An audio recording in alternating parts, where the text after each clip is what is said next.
Thank you, my fellow Democrats. Thank you, my fellow Americans.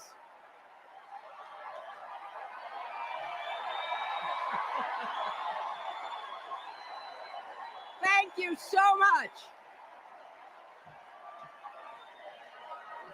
You know,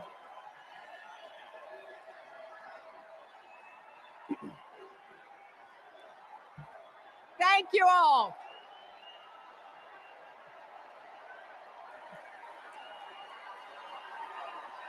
Thank you, thank you. Thank you, thank you. Thank you so much. Wow. There's a lot of energy in this room, just like there is across the country. Something is happening in America. You can feel it. Something we've worked for and dreamed of for a long time. First, though, let's salute President Biden.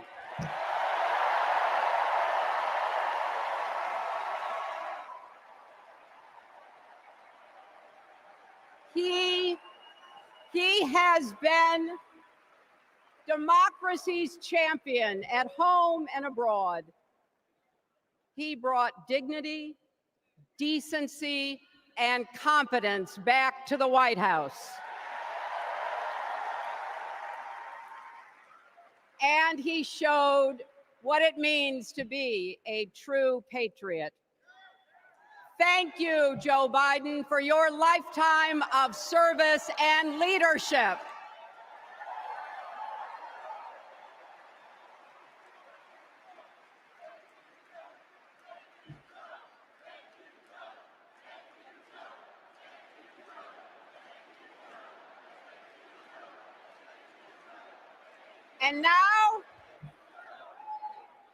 And now we are writing a new chapter in America's story. You know, my mother Dorothy was born right here in Chicago before women had the right to vote. That changed 104 years ago yesterday. Think about it. Tennessee became the final state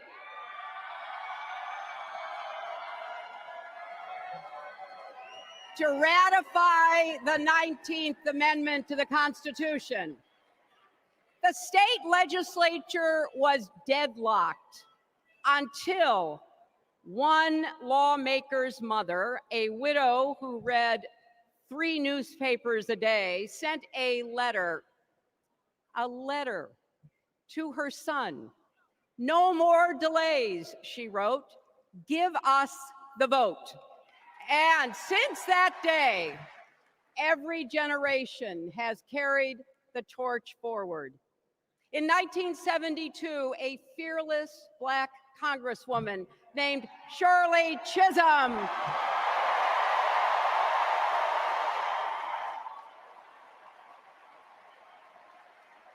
she ran for president. And her determination let me and millions of others dream bigger, not just because of who she was, but because of who she fought for. Working parents, poor children, the last, the least, and the lost. In 1984, I brought my daughter to see Geraldine Ferraro, the first woman nominated for vice president. If we can do this, Jerry said, we can do anything. And then there was 2016, when it was the honor of my life to accept our party's nomination for president.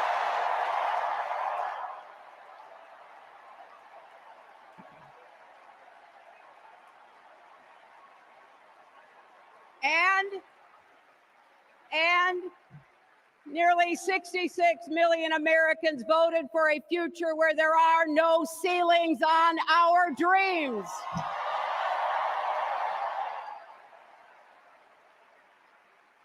And afterwards, we refused to give up on America. Millions marched, many ran for office. We kept our eyes on the future. Well, my friends, the future is here.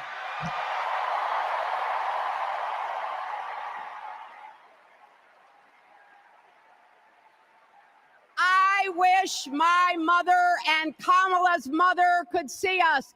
They would say, keep going. Shirley and Jerry would say, keep going.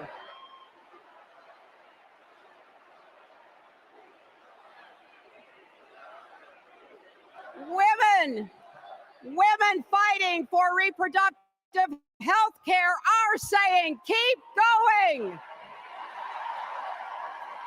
Families building better lives, parents stretching to afford childcare, young people struggling to pay their rent. They're all asking us to keep going. So, with faith in each other and joy in our hearts, let's send Kamala Harris and Tim Walz to the White House.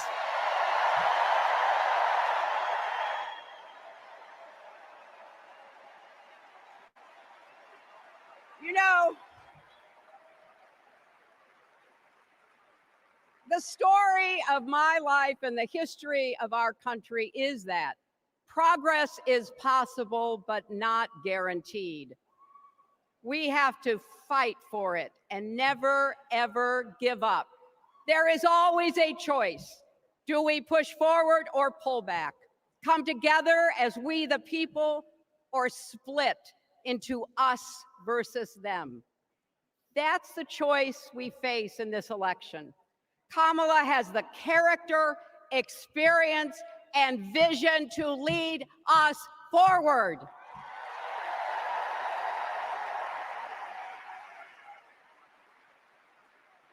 I know her heart and her integrity. We both got our start as young lawyers, helping children who were abused and neglected. That kind of work changes a person. Those kids stay with you. Kamala carries with her the hopes of every child she protected, every family she helped, every community she served. So as president, she will always have our backs, and she will be a fighter for us.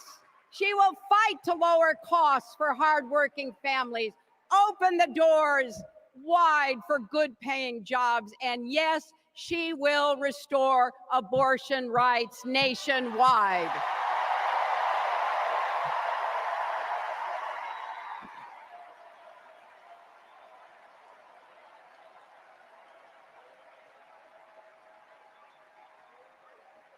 As a prosecutor, Kamala locked up murderers and drug traffickers. She will never rest in defense of our freedom and safety. Donald Trump fell asleep at his own trial, and when he woke up, he made his own kind of history, the first person to run for president with 34 felony convictions.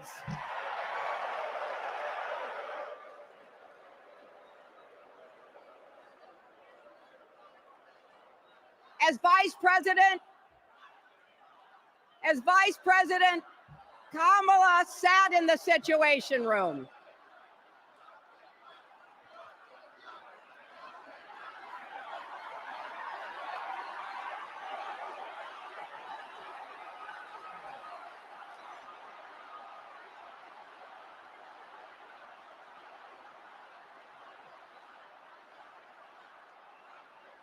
But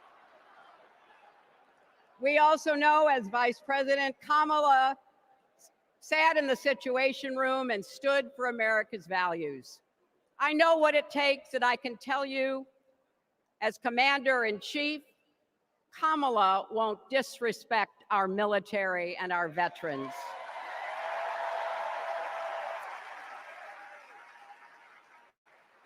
She reveres our Medal of Honor recipients. She won't be sending love letters to dictators. She will defend democracy and our Constitution and will protect America from enemies, foreign and domestic.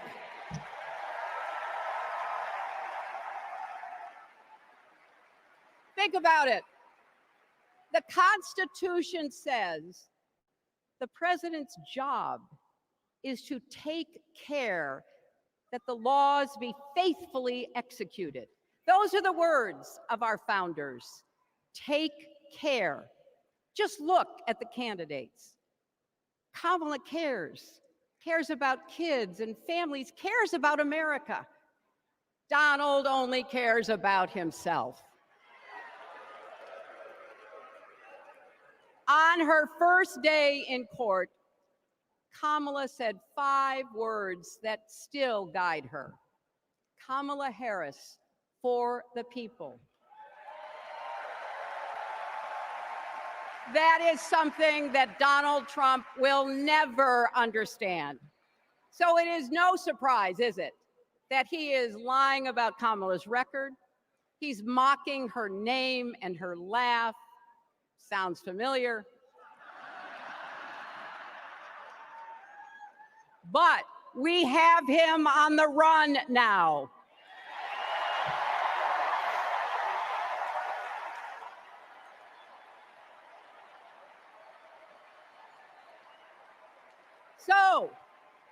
So, no matter what the polls say, we can't let up. We can't get driven down crazy conspiracy rabbit holes. We have to fight for the truth. We have to fight for Kamala as she will fight for us. Because you know what? It still takes a village to raise a family, heal a country, and win a campaign.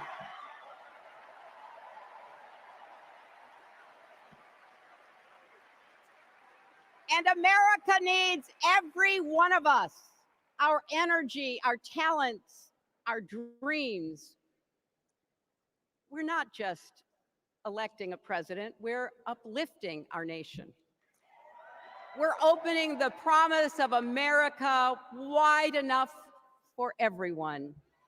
Together, we put a lot of cracks in the highest, hardest glass ceiling. And tonight, so close to breaking through once and for all, I want to tell you what I see through all those cracks and why it matters for each and every one of us. What do I see? I see freedom. I see the freedom to make our own decisions about our health, our lives, our loves, our families.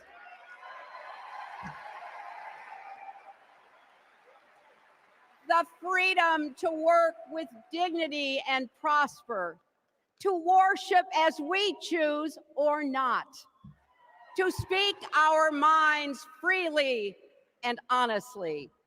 I see freedom from fear and intimidation, from violence and injustice, from chaos and corruption. I see the freedom to look our children in the eye and say, in America, you can go as far as your hard work and talent will take you, and mean it. And you know what? On the other side of that glass ceiling is Kamala Harris raising her hand and taking the oath of office as our 47th President of the United States.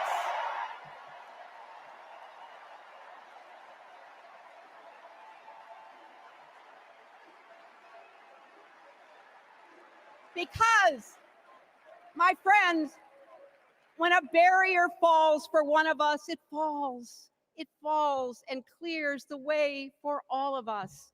So for the next 78 days, we need to work harder than we ever have. We need to beat back the dangers that Trump and his allies pose to the rule of law and our way of life. Don't get distracted or complacent. Talk to your friends and neighbors. Volunteer. Be proud champions for the truth and for the country that we all love.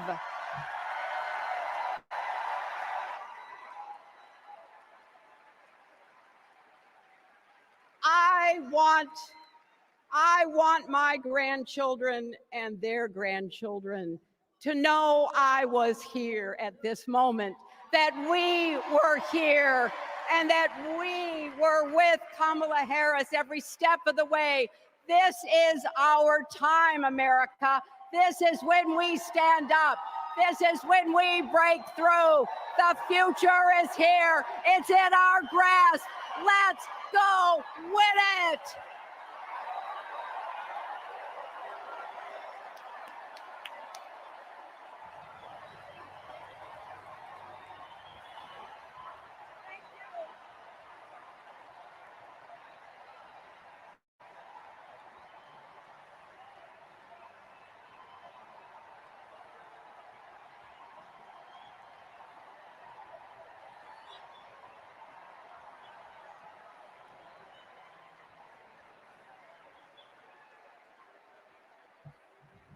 I think it's fair to say that we all stand on the shoulders of Hillary Clinton. So I'm just checking. Are you ready to join this fight yet? Okay, that's the answer I was looking for. So I want you to text JOIN to 30330 and get involved. Now, what does fighting for the people exactly look like? Let's go back to 2011 when Kamala Harris was Attorney General of California. The housing crisis had devastated American families, and the big banks had forced Californians out of their homes. Well, Kamala Harris stood up to those banks, and she secured a $20 billion settlement for California families. That is fighting for the people. And that is something that our next speaker knows all about. Please welcome the fearless fighter from South Carolina, Congressman Jim Clyburn.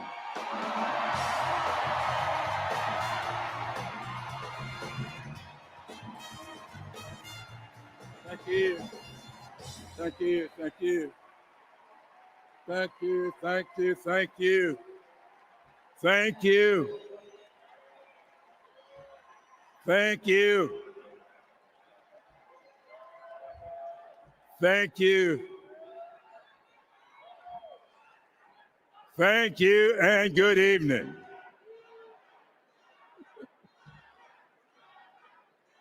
Thank you, South Carolina. Thank you.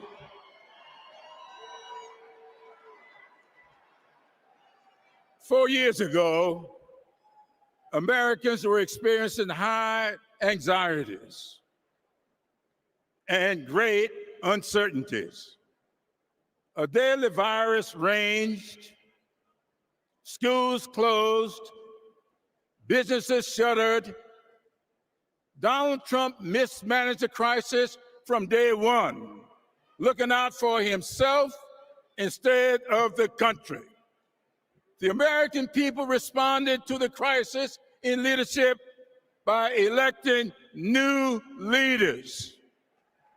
Thanks to Joe Biden and Kamala Harris, we reopened our schools, brought back our businesses, and restored our faith in the American can-do spirit.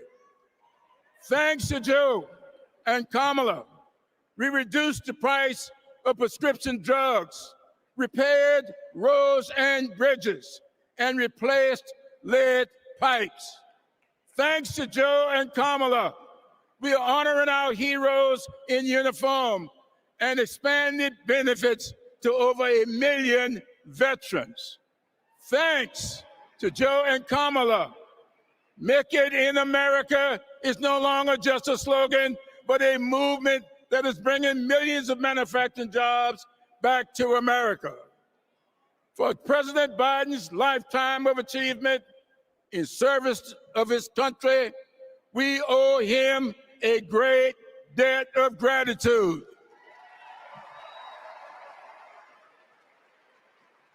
And we're all grateful for one of the best decisions he made, selecting Kamala Harris as his vice president and endorsing her to succeed him.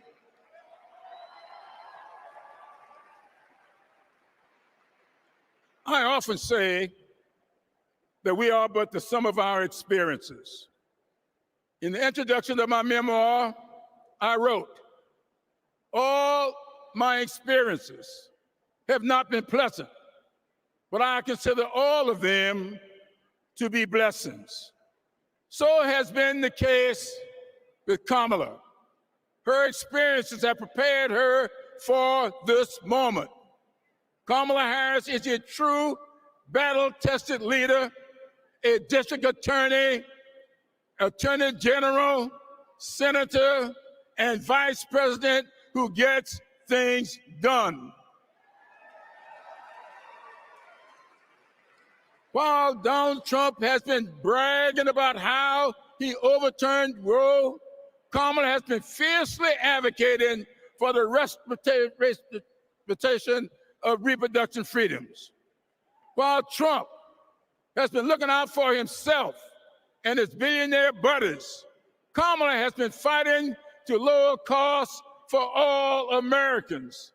And while Trump falsely pleads ignorance of Project 2025, which in my opinion is Jim Crow 2.0,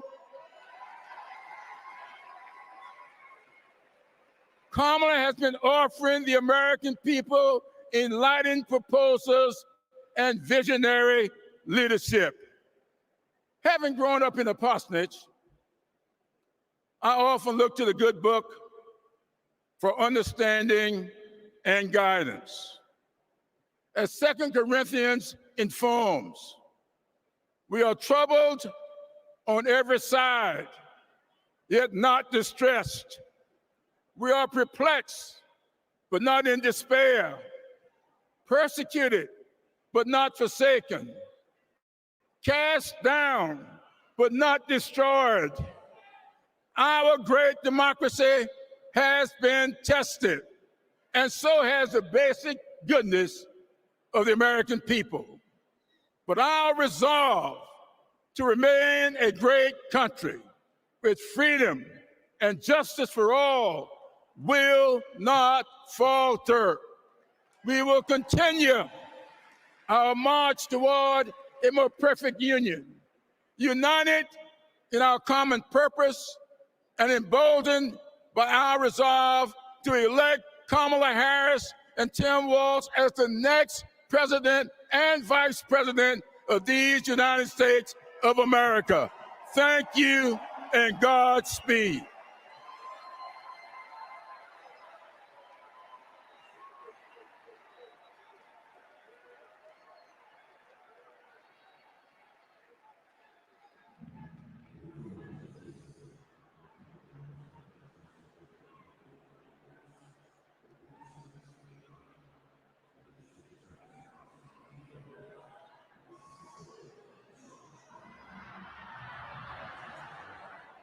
Making sure everything's okay.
Hello, America. And welcome to the Democracy Convention. Welcome to the Freedom Convention. And thank you for the beautiful weather, Chicago. It's been a little rough on Capitol Hill, where it's not just the heat, it's the stupidity.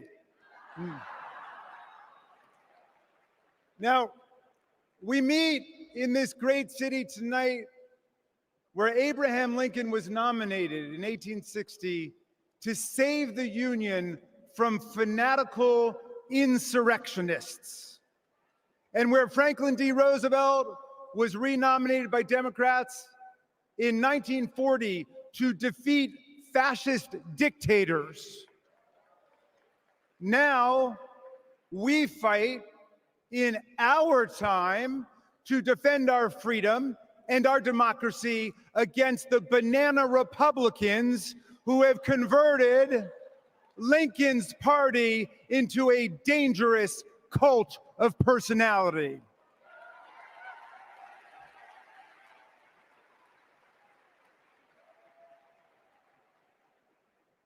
You know, I'll never forget the pounding on the doors of the House chamber on January 6th, or the screams to follow. Hundreds of our police officers taunted and attacked, 140 of them wounded by extremists wielding baseball bats, steel pipes, even American flags. 5 people died that day, and 4 more of our officers took their own lives in the days and weeks to come. All of this after Trump was defeated by more than 7 million votes by the great Joe Biden.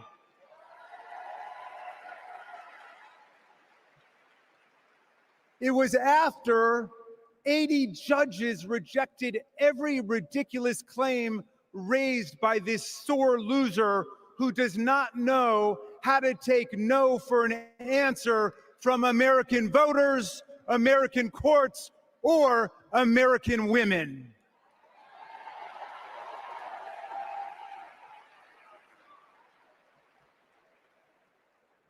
Remember what the mob chanted as they stormed the Capitol and injured our officers? Hang Mike Pence.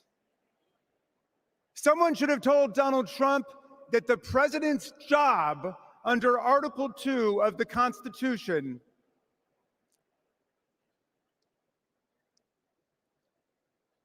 Someone should have told Donald Trump that the president's job under Article 2 of the Constitution is to take care that the laws are faithfully executed, not that the vice president is executed.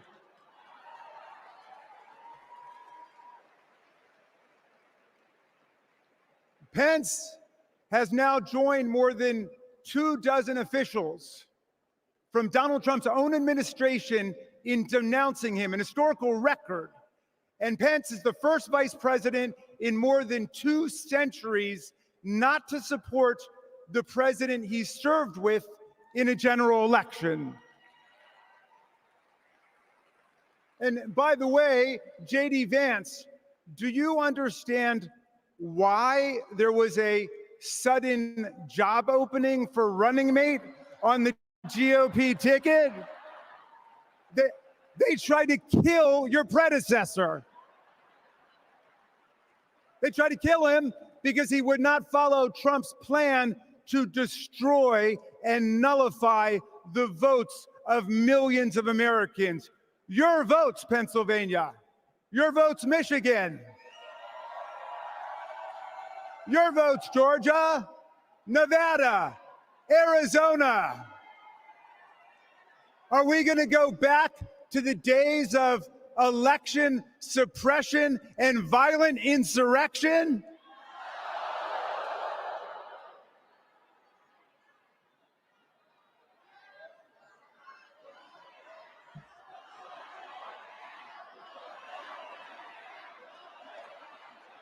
We're not going back.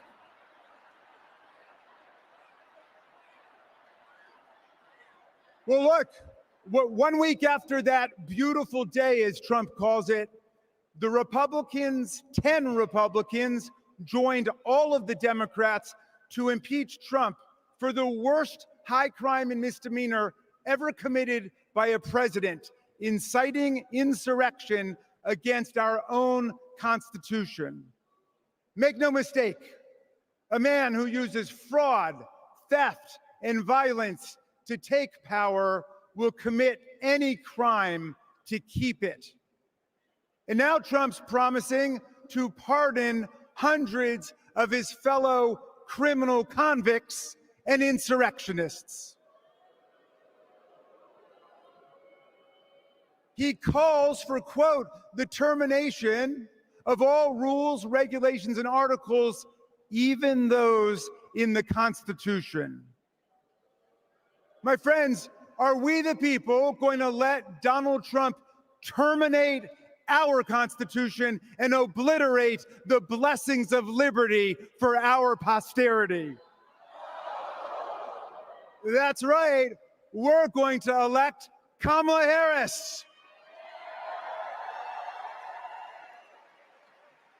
We're going to elect the career prosecutor and inspiring public servant and Coach Walz. And we're going to defeat Donald Trump, the career criminal and incorrigible recidivist con man, and his pet chameleon, J.D. Vance.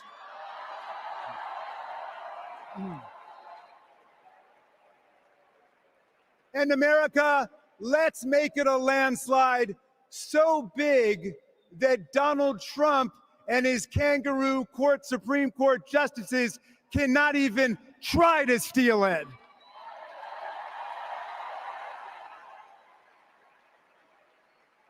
Let's make every vote count. Let's make sure every vote is counted. Let's let freedom ring, and let's let democracy work in America.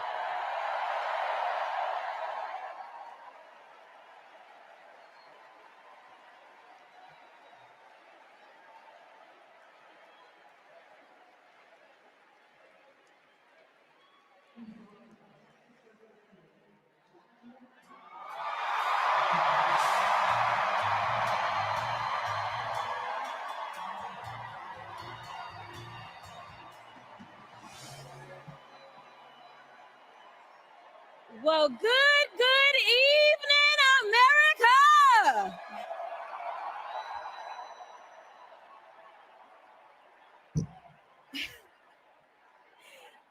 On November 5th, our nation will hire a president, a commander-in-chief, and leader of the free world.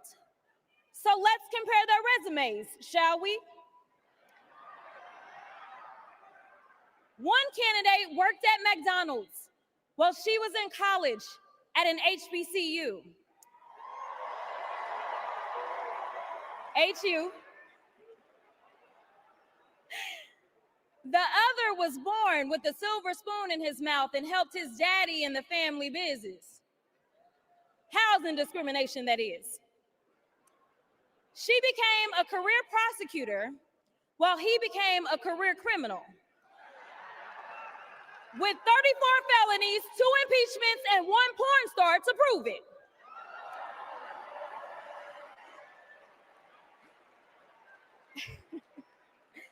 Her entire career as an elected district attorney, attorney general, and senator, she's always worked for one client, the people. Meanwhile, he's a 78-year-old lifelong predator, fraudster, and cheat, known for inciting violent mobs. Listen, y'all, he's only looked out for one person, himself. As women are dying, he is bragging about overturning Roe. And y'all know I come from Texas. And right now in Texas, come on, Texas, But right now in Texas, they want to institute the death penalty. That is a problem. While Kamala Harris is fighting for our reproductive rights to be restored. She is also the leader we need on the global stage. She helped secure the release of Americans wrongfully detained in Russia. At the same time, he cozies up to his role model, Vladimir Putin, and MAGA holds legislation hostage here at home, critical resources to secure the border, military aid to Ukraine, and even the Farm Bill. She's lived the American dream while he's been America's nightmare.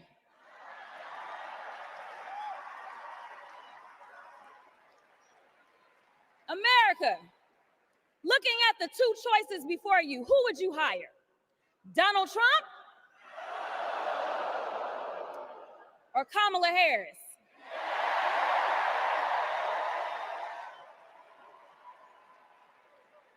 Kamala Harris has a resume.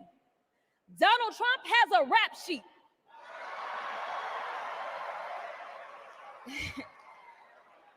She presides over the Senate while he keeps our national secrets next to his thinking chair. Y'all know what I said that other time. In Mar-a-Lago. While Donald Trump wants to put our 1787 Constitution through his Project 2025 paper shredder and make every day January 6th, Kamala Harris is fighting to fulfill the promise of America. In the real world, this wouldn't even be close. But this election is. Don't make a mistake. We are the underdogs in this fight, even though there is only one person qualified, only one person who's done the work and who has delivered the results. And she needs you. She needs your one vote this November. Can we count on you?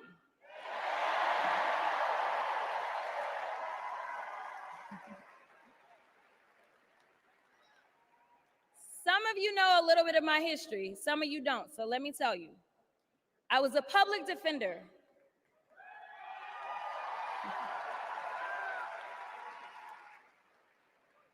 I did criminal defense as well as practiced civil rights law for almost 2 decades. I know a good prosecutor when I see one. Kamala Harris is the kind of prosecutor we long for in the cases like those of Breonna Taylor. Yeah. She was the first attorney general in the nation to order that her officers wear body cams, and she started the Back on Track program to reduce recidivism.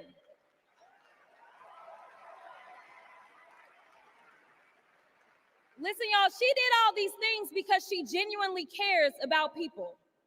She sees each person as just that, a person, not a statistic. She's proven that since the first day she stepped into a courtroom and said what y'all already heard Hillary say, I did not copy out for her speech. I just want y'all to know. She walked into that courtroom and said, Kamala Harris for the people. And she meant that.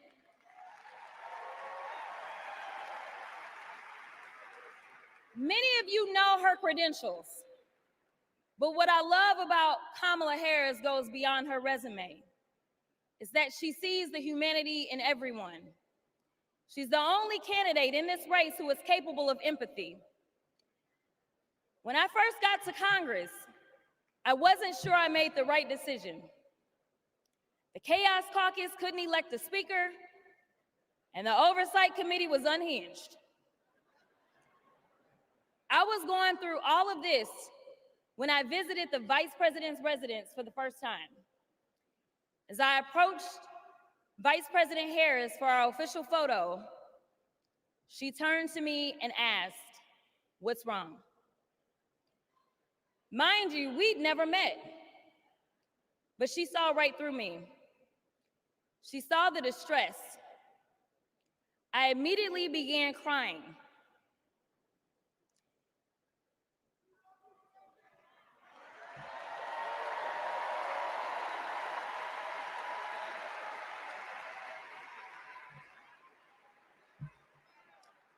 And the most powerful woman in the world wiped my tears and listened.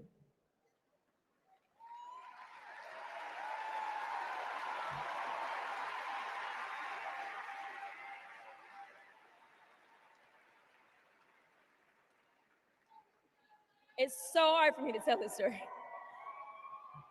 She then said, among other things, you are exactly where God wants you.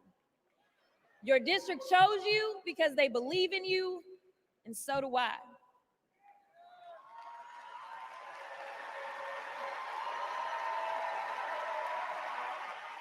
Okay, I'm gonna stop. Okay. The next month, I went viral for the first of many times to come for hitting Republicans with a dose of their own medicine.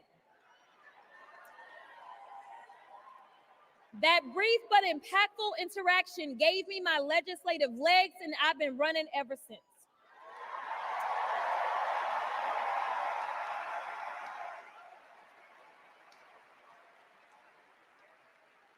The question before us is, will a vindictive, vile villain violate voters' vision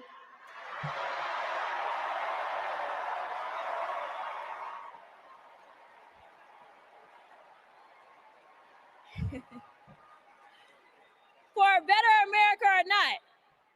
I hear alliterations are back in style. We deserve better. We deserve a president who can be a bright light in a sea of darkness, one who will pull us forward, because we won't go back. Amanda Gorman said it best: there's always light if only we are brave enough to see it, if only we are brave enough to be it. Kamala Harris showed me that light. And America, when she is our president, together we will shine as that beacon of hope and freedom around the world once more. God bless y'all.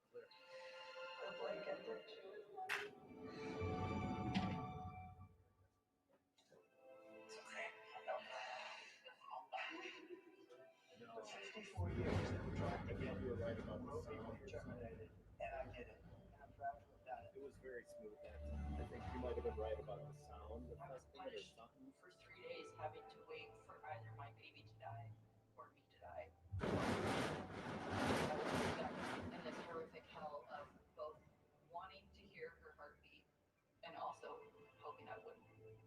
It has to be some form of punishment. Yeah, it has to be some form. I almost died because doctors were forced to follow Trump's abortion ban. Kamala will protect a woman's right to choose. We trust women to make decisions about their own bodies and not have their government tell them what to do.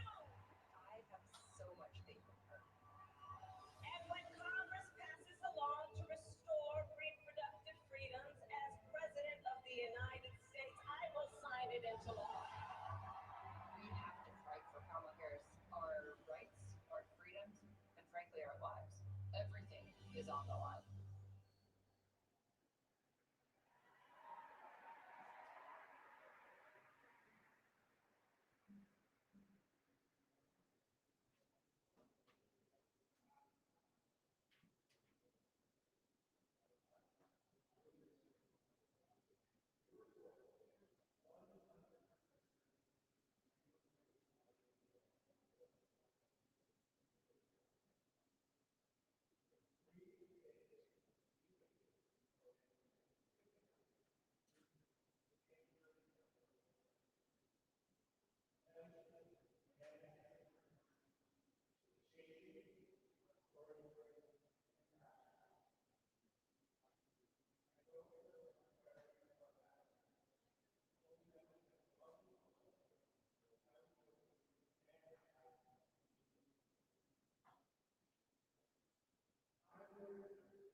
2 years ago, my husband and I were expecting our second child.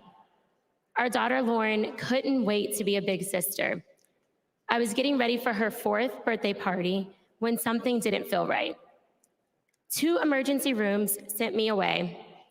Because of Louisiana's abortion ban, no one would confirm that I was miscarrying. I was in pain, bleeding so much my husband feared for my life. No woman should experience what I endured, but too many have. They write to me saying, "What happened to you happened to me." Sometimes they're miscarrying, scared to tell anyone, even their doctors. Our daughters deserve better. America deserves better.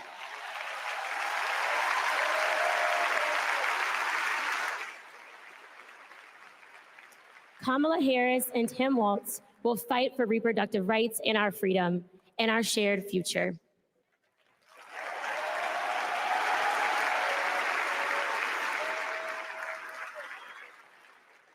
Growing up, I was an all-American girl. Varsity soccer captain, cheerleading captain, homecoming queen, and survivor.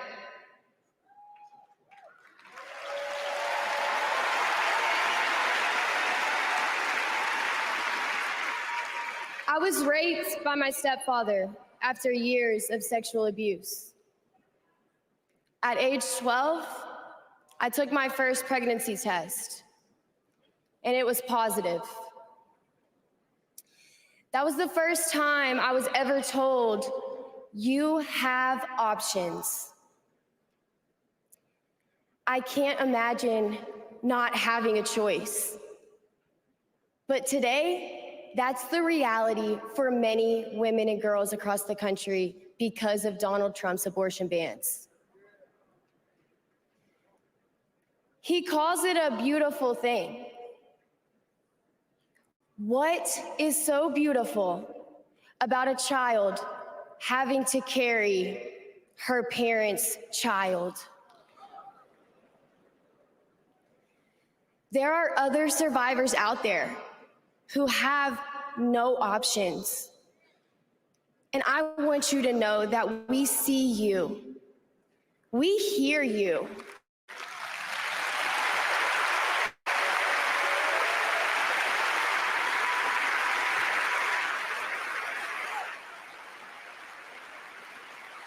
Kamala Harris will sign a national law to restore the right to an abortion.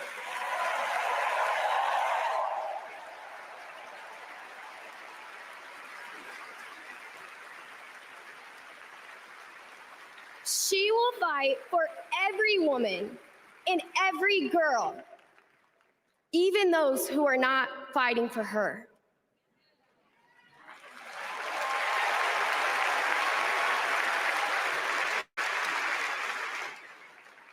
And now I am honored to introduce another champion for women, a leader who's fought for me and for so many others, Governor Andy Beshear.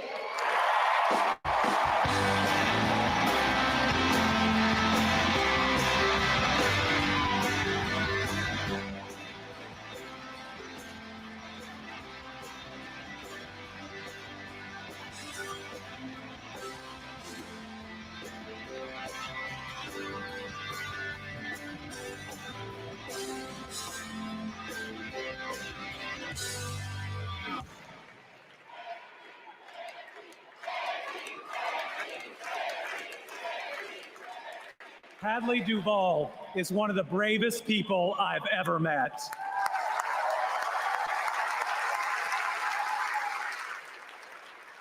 I'm amazed at the courage it takes to share her pain, to share her truth. Yet Donald Trump brags about tearing a constitutional right away from Hadley and every other woman and girl in our country.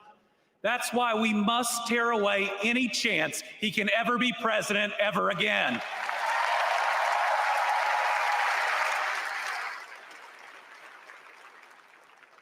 In 21 states, Trump's actions have resulted in extreme bans on abortion in my state, even in cases of rape.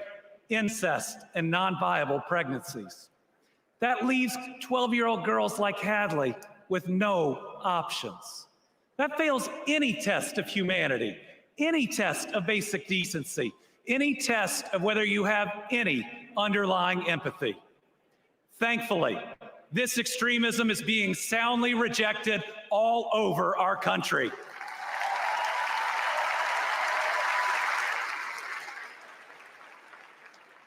In Kentucky, we put reproductive freedom on the ballot last November, and I beat Donald Trump and Mitch McConnell's hand-picked candidate by more than 5 percentage points.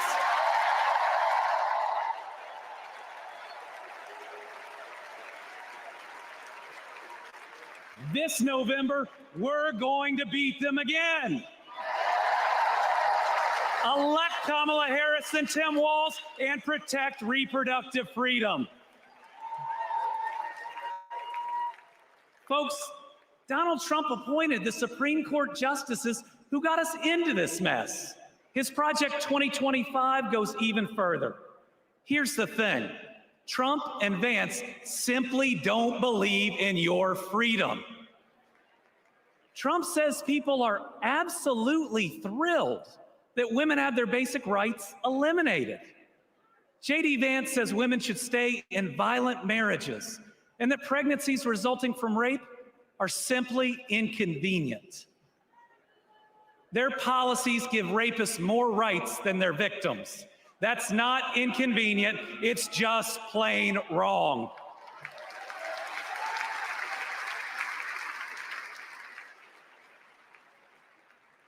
And a woman grieving a non-viable pregnancy shouldn't be required to carry it to term just to listen to her child die or to hear no sound at all.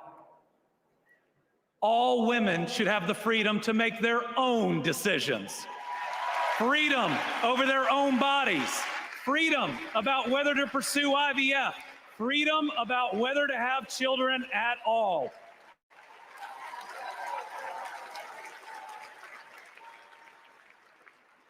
How we treat people transcends party lines. It goes right to the heart of who we are. My faith teaches me the golden rule that I am to love my neighbor as myself. And the parable of the Good Samaritan says we are all each other's neighbors.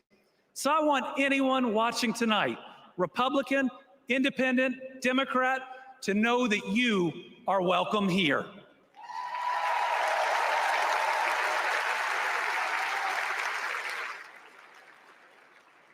We believe in America where we live out our values, end anger politics once and for all, and move beyond this us versus them by remembering we are all Americans.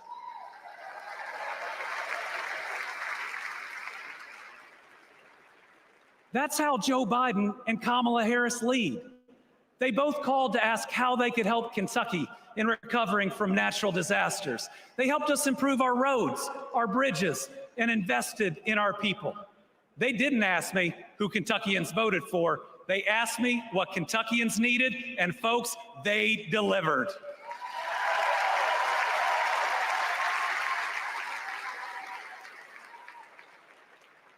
Kamala Harris gets it. She knows we must move beyond anger, extremism, and division, that everyone has dignity and deserves respect.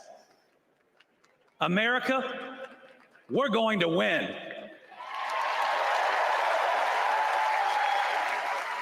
And we're going to win by staying true to our values of compassion, empathy, and doing right by our neighbors. I'm so proud to be all in for the next president of the United States, Kamala Harris. Thank you.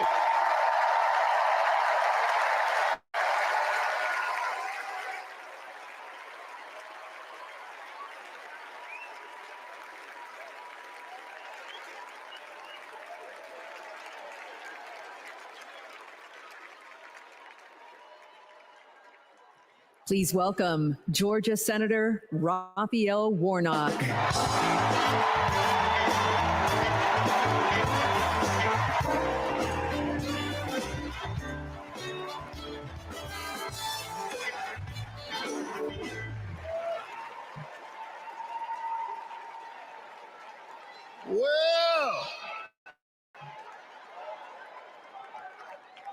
Hello, America.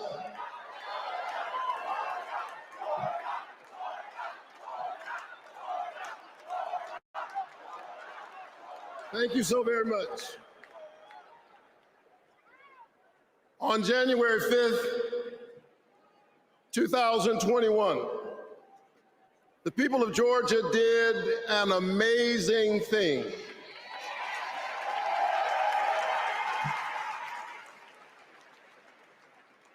They sent a black kid who grew up in public housing and the Jewish son of an immigrant to the United States Senate in one fell swoop.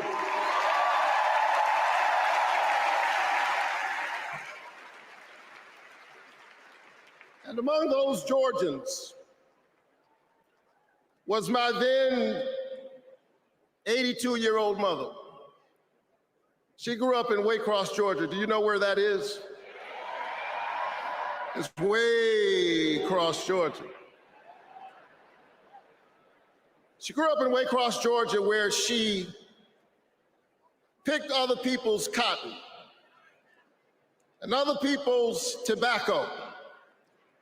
But because this is America, the 82-year-old hands that used to pick somebody else's cotton and somebody else's tobacco picked her youngest son to be a United States Senator.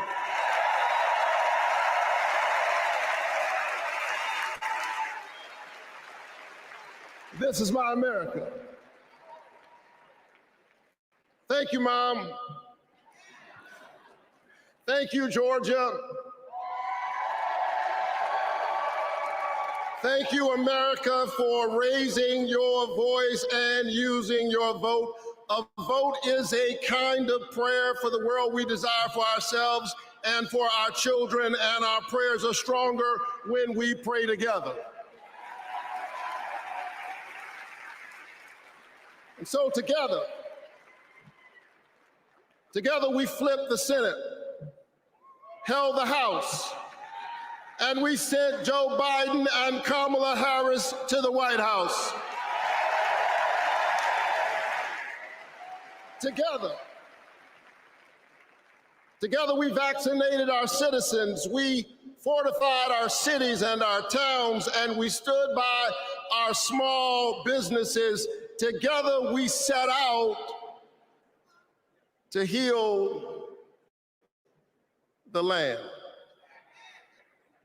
A nation besieged by a deadly pandemic and beset by the awful and divisive rhetoric of a man too small for the office entrusted him or the task set before him.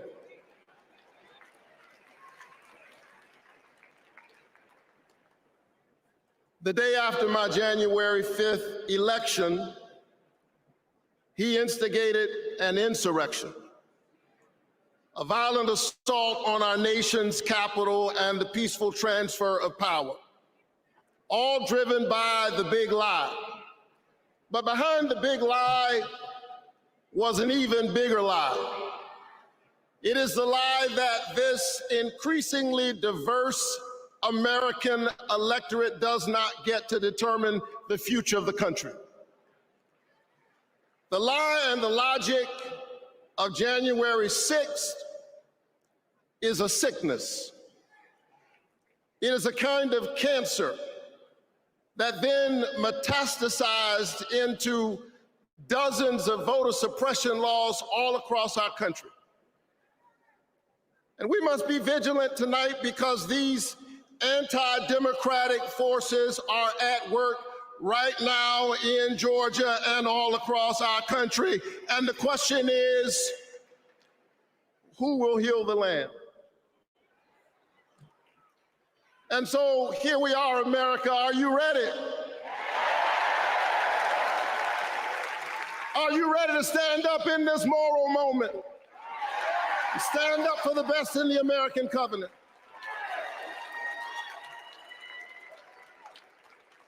Elections are about the character of a country.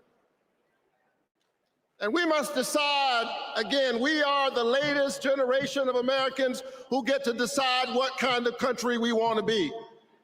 And we must choose between the promise of January 5th and the peril of January 6th. A nation that embraces all of us or just some of us. Donald Trump's America is the America of January 6th. People who have no vision traffic in division. He does not know how to lead us, and so he wants to divide us. America, make no mistake, Donald Trump is a plague on the American conscience.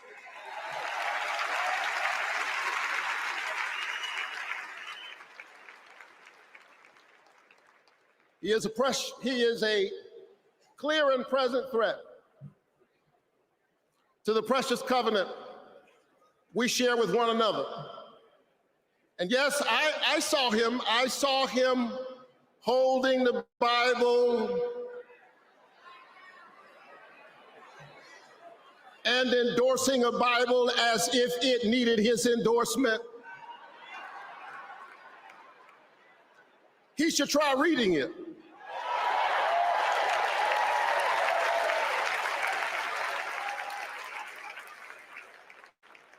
It says, do justice, love kindness, and walk humbly with your God. He should try reading it. It says, love your neighbor as yourself. It says, inasmuch as you've done it unto the least of these, you have done it also unto me.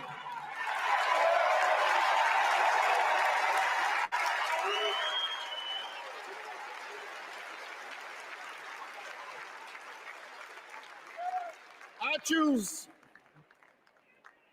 the American covenant. E pluribus unum, out of many one. I choose January 5th. I choose a nation that provides a path for ordinary people and gives every child a chance.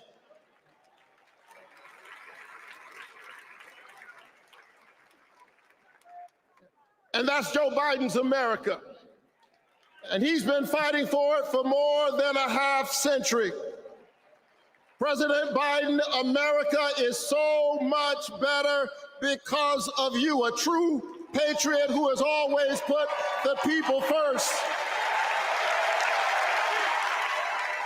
Thank you, Joe.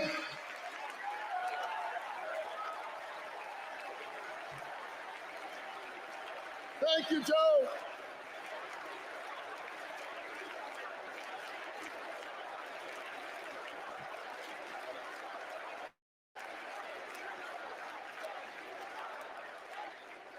But I'll tell you something else. Not only is that Joe Biden's America, that's Kamala Harris's America.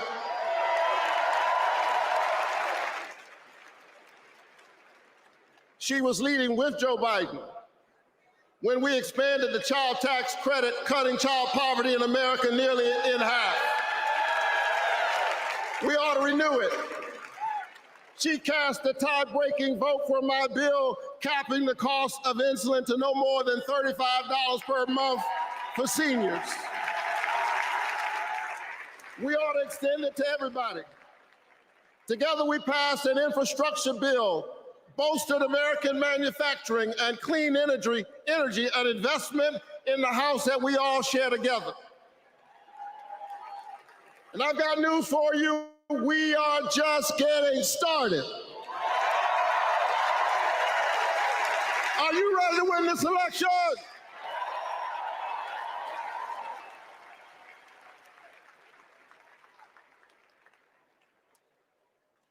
Kamala Harris and Tim Walz represent the new way forward. We're not going back. We're not going back because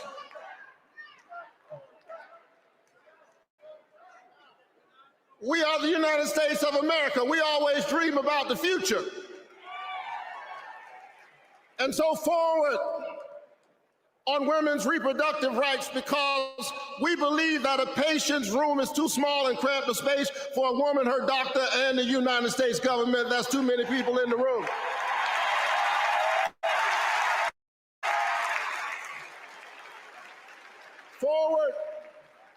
forward on worker rights, because most people do not mind working. They just want to share in the prosperity that they are creating for others. Forward on voting rights, forward on affordable housing and access to health care. We are moving forward.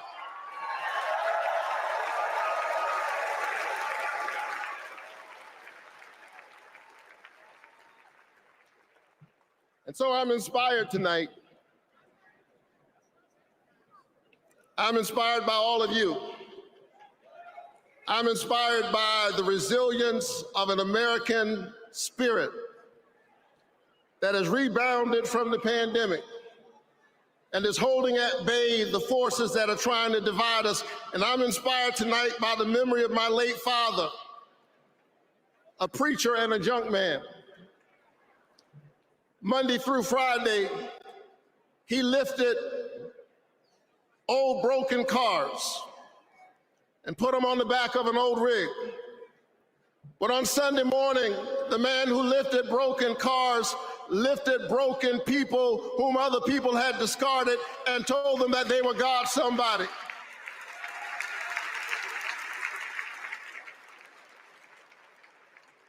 My dad discovered strength in the broken places, a power made perfect in weakness. And so I'm convinced tonight that we can lift the broken even as we climb. I'm convinced tonight that we can heal sick bodies. We can heal the wounds that divide us. We can heal a planet in peril. We can heal the land.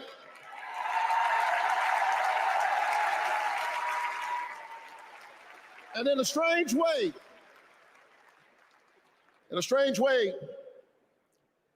the pandemic taught us how. A contagious airborne disease means that I have a personal stake in the health of my neighbor.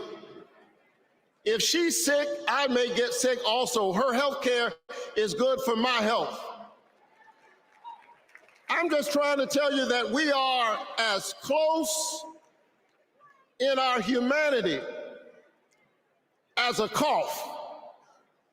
I need my neighbor's children to be okay so that my children will be okay. I need all of my neighbor's children to be okay. Poor inner city children in Atlanta and poor children of Appalachia. I need the poor children of Israel and the poor children of Gaza. I need Israelis and Palestinians. I need those in the Congo, those in Haiti, those in Ukraine. I need American children on both sides of the track to be okay. Because we are all God's children. And so let's stand together. Let's work together. Let's organize together. Let's pray together. Let's stand together. Let's heal the land. God bless you. Keep the faith and keep looking up.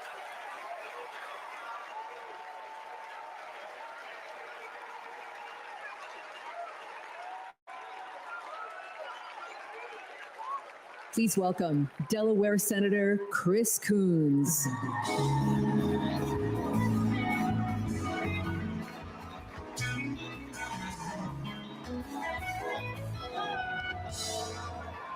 Good evening, folks. Good evening, America. Good evening, Chicago. Are there any Democrats in the room tonight? Folks, we are on the verge of making history. We are on the verge of an historic election. And I want to talk with you for just a few minutes about my dear friend, our president, Joe Biden. Joe Biden's mom had a saying: "You are defined by your courage and you are redeemed by your loyalty." 4 years ago, I had the honor of helping introduce Joe Biden to our national convention. I spoke about Joe's faith, his love of family, his determination to restore the soul of our nation. Back in 2020, America was nearly flat on our back from a deadly pandemic, an economic collapse, and then in January, an assault on our democracy. All of this, because the drama and chaos of our former president had knocked us down. But folks, Joe Biden's courage, Joe Biden's faith in us, Joe Biden's determination to heal the soul of our nation gave us hope and gave us confidence. Someone who has himself been knocked down by life time and again. Joe Biden knows the grit and determination of the American people. He believed in us, and Joe Biden helped us get back up again.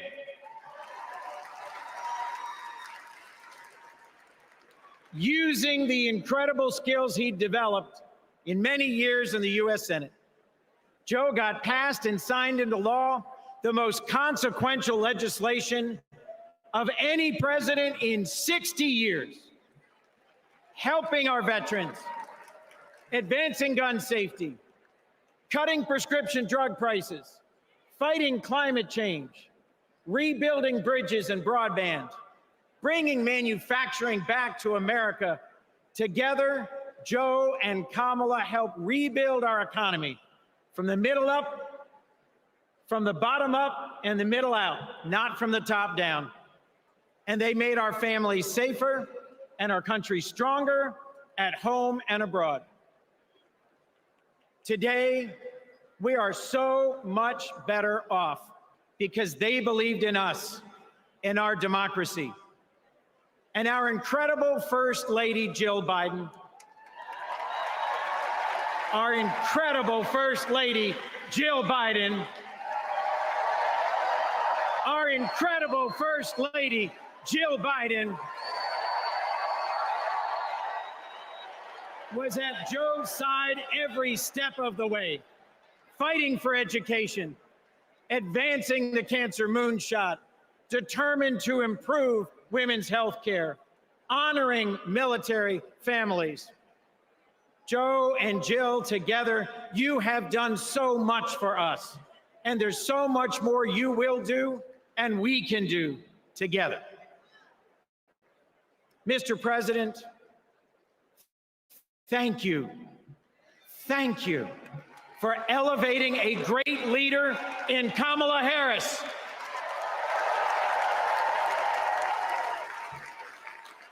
Vice President Harris, thank you for choosing a great running mate with a heart for the middle class like yours in Sergeant, Congressman, Coach, Governor Tim Walz.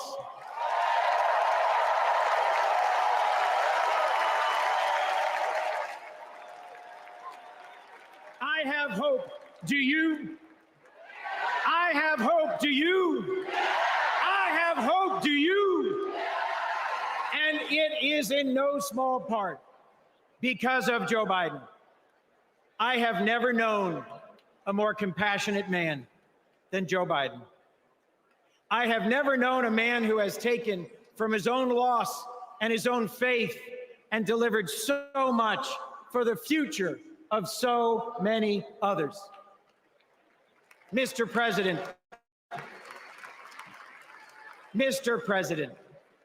you were my senator as a Delawarean.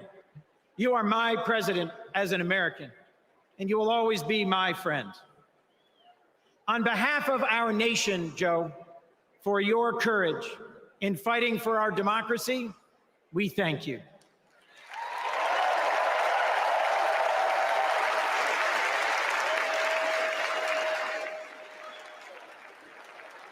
On behalf of our Democratic Party, for your loyalty in fighting for our democratic values, we thank you.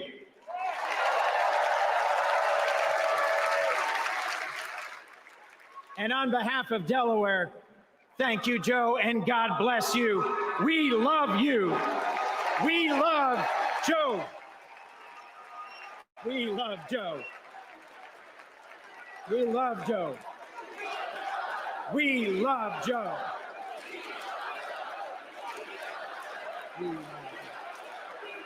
Thank you all. We love Joe. God bless you, and thank you very much.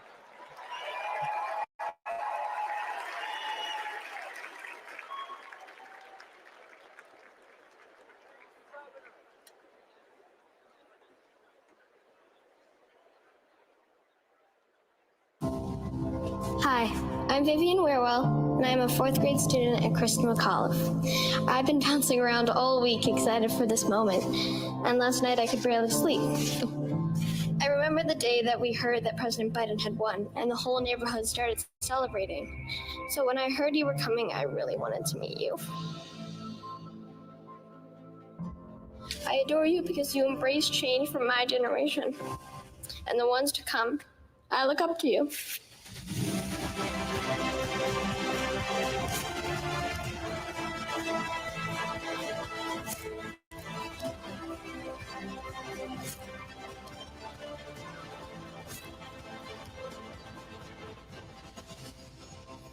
Now it is my honor to introduce our First Lady, Dr. Jill Biden.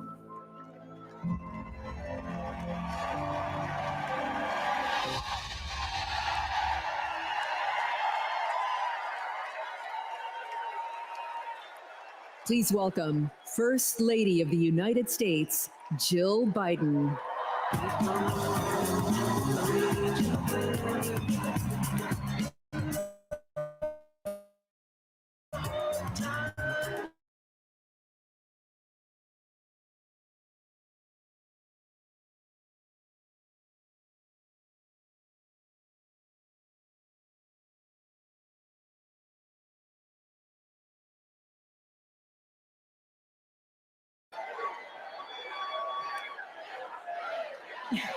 Thank you.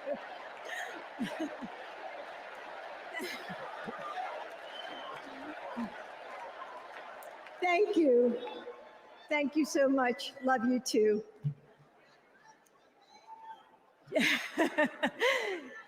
and I have been together for almost 50 years.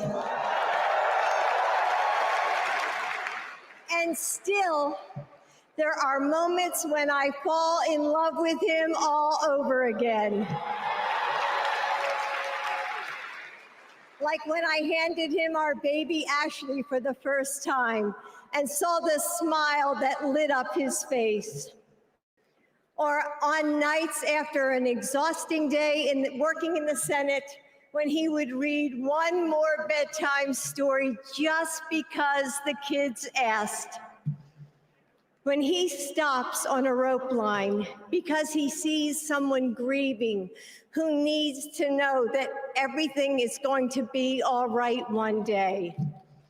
Or to encourage that child with a stutter to find the confidence she needs. Those moments when I'm reminded of all he's accomplished in the name of something bigger than himself.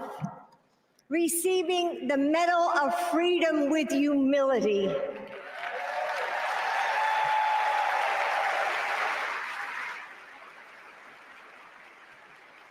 Placing his hand on our family Bible to take his oath of office.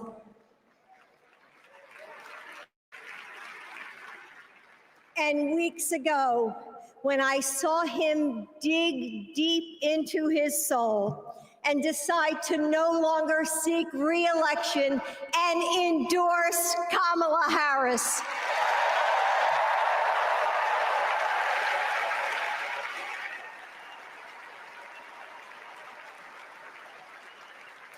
With faith and conviction, Joe knows that our nation's strength doesn't come from intimidation or cruelty. It comes from the small acts of kindness that heal deep wounds, from service to the communities that make us who we are, from love of a country that shines with promise and renewal.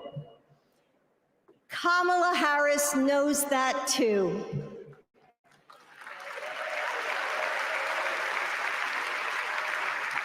Our son, Bo, first worked with Kamala when he was Attorney General of Delaware. He told me at the dinner table one night, "Mom, she's special, someone to keep your eye on." And he was right. Joe and I know Kamala. We have seen her courage, her determination, and her leadership up close. Kamala and Tim, you will win.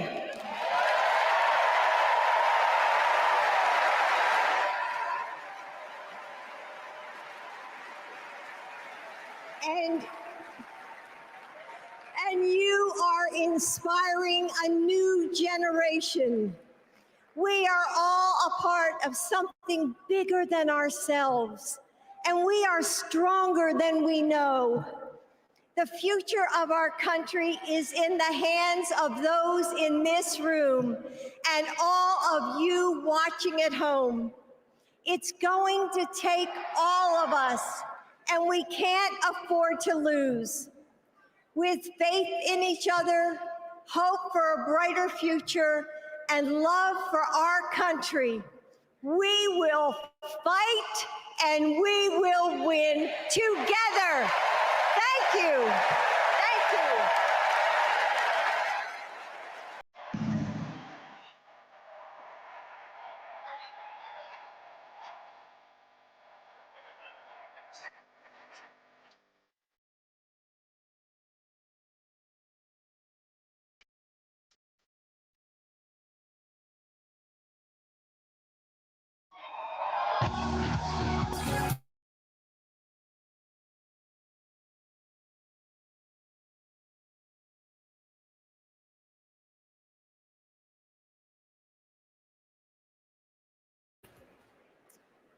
I have this memory.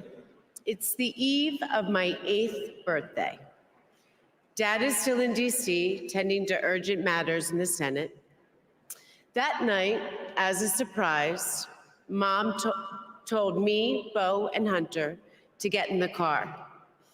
I remember pulling up to the Wilmington Amtrak station, riding up the escalator to the platform. The train stops, doors open, and Dad steps out. As soon as I saw him, I run down that platform and jump into his arms. Like magic, Mom brought out a cake, they sang happy birthday, and I blew out the candles. Dad hugged me, and he said that he had to get back to work. He crossed to the southbound train, and off he went to DC. That was a snapshot of one moment, of one day, on this extraordinary journey of being Joe Biden's daughter.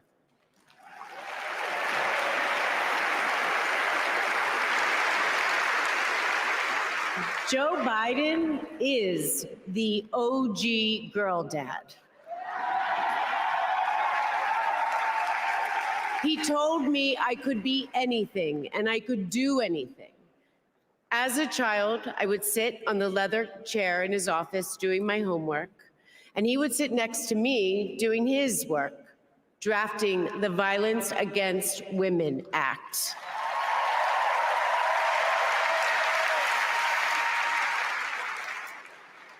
And he wasn't just a girl dad. I could see, and he wasn't just a girl dad, I could see that he valued and trusted women. How he listened to his mother, how he believed in his sister, and most of all, how he respected my mother's career. Dad was always there, doing everything he could to be a true partner to her. Dad, you always tell us, but we don't tell you enough, that you are the love of our lives and the life of our love.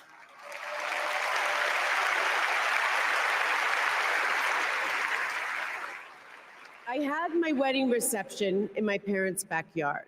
At the time, my dad was vice president. But he was also that dad who literally set up the entire reception. He was riding around in his John Deere four-wheeler, fixing the place settings, arranging the plants, and by the way, he was very emotional. I thought that I would be a mess, but he was the one crying, and I was the one who had to comfort him. Before he walked me down the aisle, he turned to me and said that he would always be my best friend. All these years later, Dad, you are still my best friend. His example in service inspired my career. I'm a social worker in Philadelphia.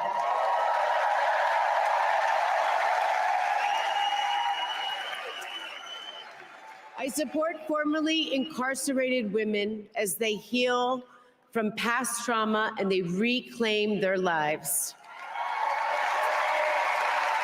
Dad always told me that I was no better than anybody else and nobody was better than me. He taught me that everyone deserves a fair shot and that we shouldn't leave anyone behind. That's what you learn from a fighter who has been underestimated his entire life. When I look at Dad, I see grace, strength, and humility. I see one of the most consequential leaders ever in history.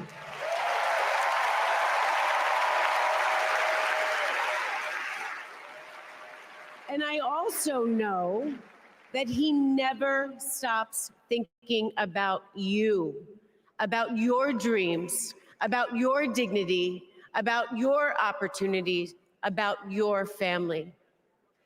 Dad knows that family is everything. When Hunter and I lost our brother Bo to cancer in 2015, the grief and the pain felt like it might never end. Dad had the capacity to step out of his own pain and absorb ours. And I know that Bo is here with us tonight, as he is always with us.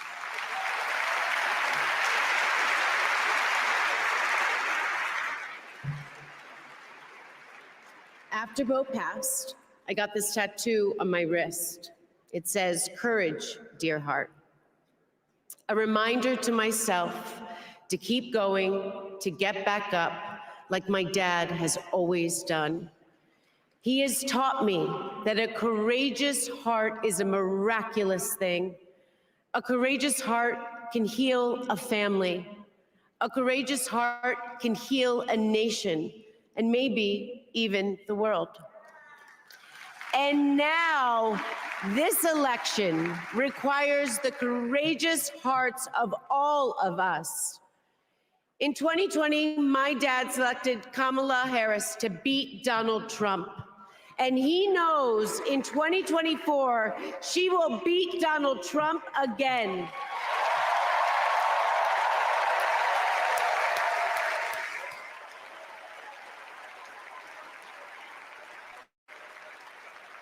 So tonight, I am asking you, if you stood with us in 2020, call upon your courageous heart.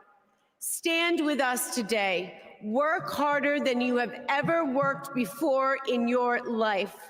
This is the fight of our lifetime. Our freedom, our democracy, our reproductive rights. All of this, all of it is on the ballot. And I know together we can do this because my dad helped show us the way. And now I would like to introduce my father, your 46th President of the United States, Joe Biden.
show his face again.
Thank you, thank you, thank you.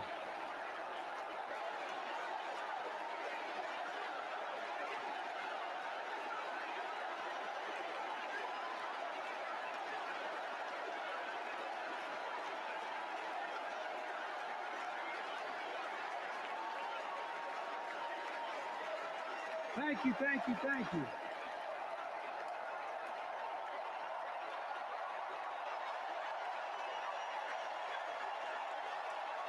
Thank you.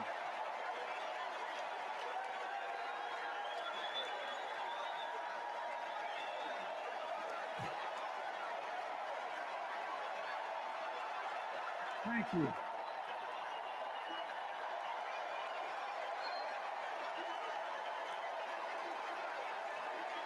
Thank you. I love you. Thank you.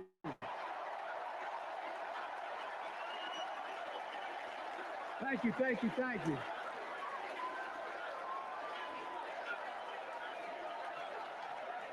That was my daughter.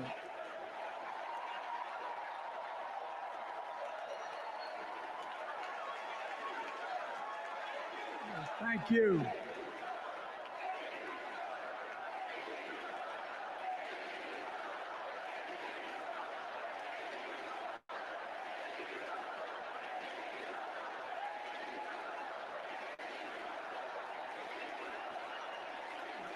Thank you, thank you, thank you.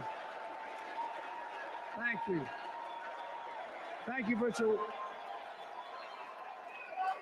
I tell you what.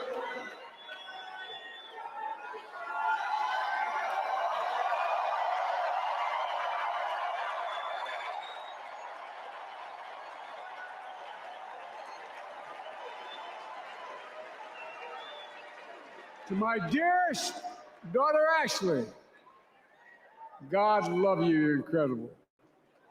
Thanks for that introduction and for being my courageous heart, along with Hunter and our entire family, and especially our rock, Jill.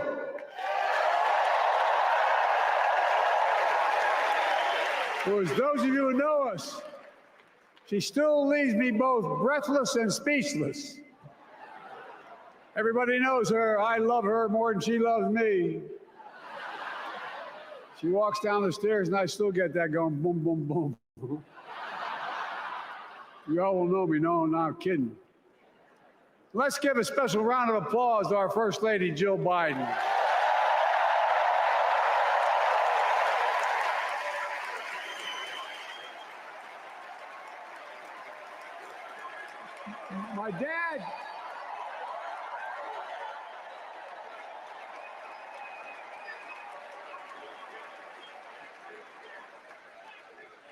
My dad used to have an expression, for real. He'd say, Joey, family is the beginning, the middle, and the end.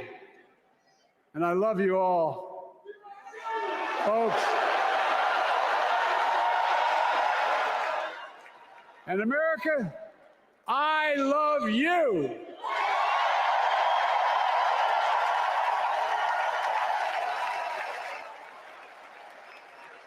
Folks, let me ask you.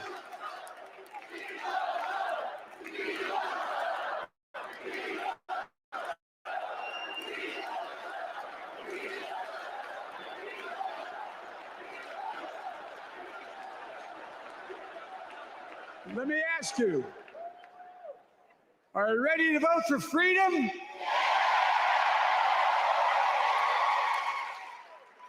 Are you ready to vote for democracy and for America? Let me ask you, are you ready to elect Kamala Harris and Tim Walz, President and Vice President of the United States?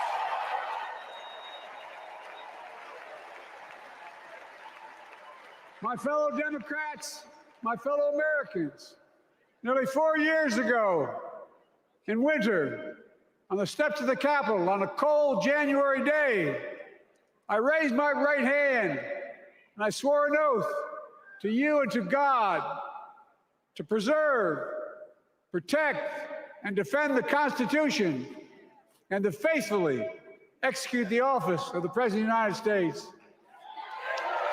In front of me was a city surrounded by the National Guard. Behind me, a Capitol that 2 weeks before had been overrun by a violent mob. But I knew then, from the bottom of my heart, that I knew now, there is no place in America for political violence. None. You cannot say you love your country only when you win.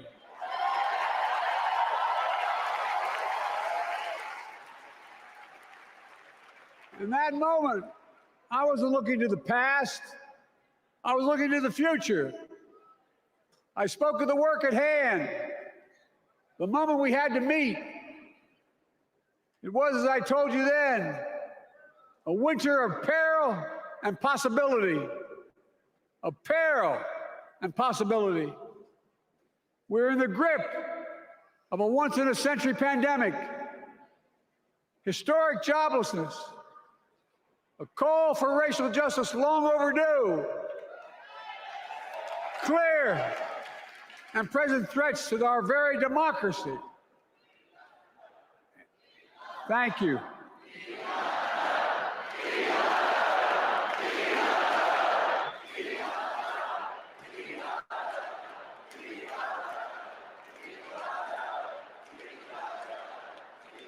And yet I believed then, and I believe now, that progress was and is possible. Justice is achievable, and our best days are not behind us, they're before us.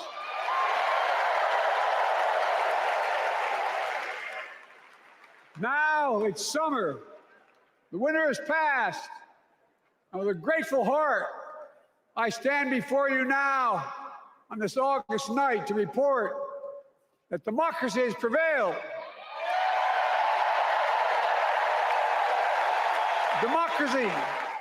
Democracy has delivered. And now democracy must be preserved.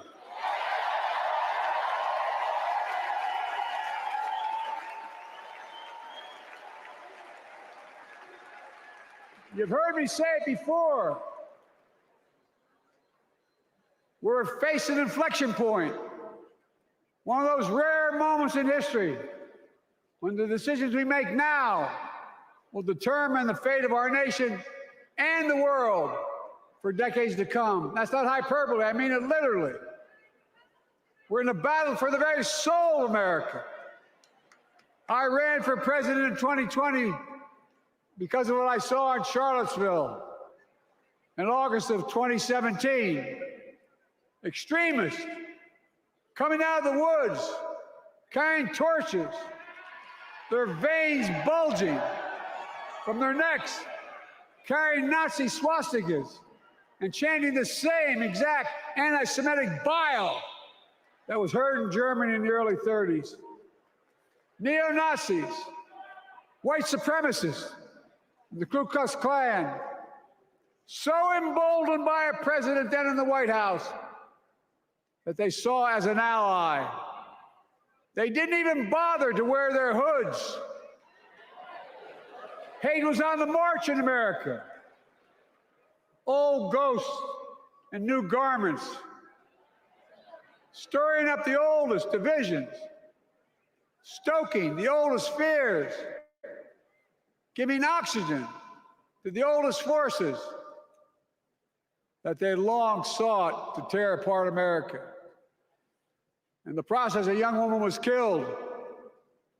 When I contacted her mother, I asked about what happened. She told me. When the president was asked what he thought had happened, Donald Trump said, and I quote, "There are very fine people on both sides. My God." That's what he said. That is what he said and what he meant. That's when I realized, had listened to the admonition of my dead son, I could not stay on the sidelines. So I ran.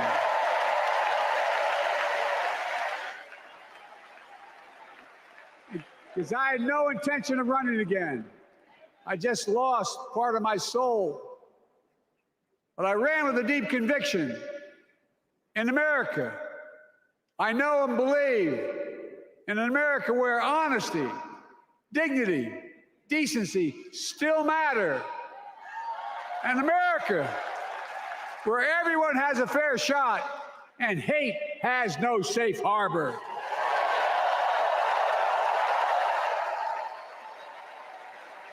An America where the fundamental creed of this nation, that all of us are created equal, is still very much alive. And a broad coalition of Americans joined with me. 81 million voters voted for us, more than any time in all of history. Because of all of you in this room and others, we came together in 2020 to save democracy.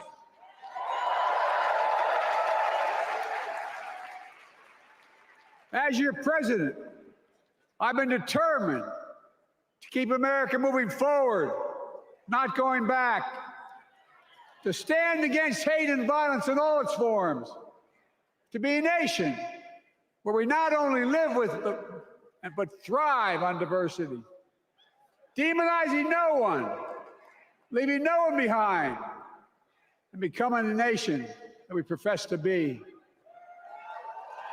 I also ran to rebuild the backbone of America, the middle class.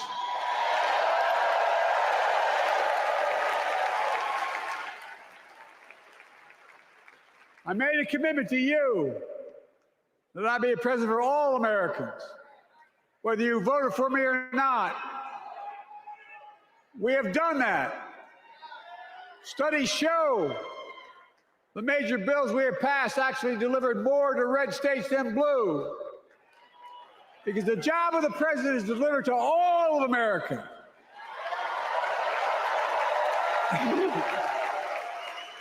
Because of you, and I'm not exaggerating, because of you, we've had one of the most extraordinary 4 years of progress ever, period. When I say we, I mean Kamala and me.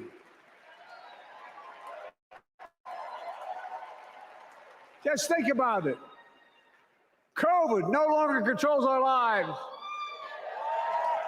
We've gone from economic crisis to the strongest economy in the entire world. Record 16 million new jobs. Record small business growth. Record high stock market. Record high 401ks. Wages up and inflation down, way down, and continuing to go down.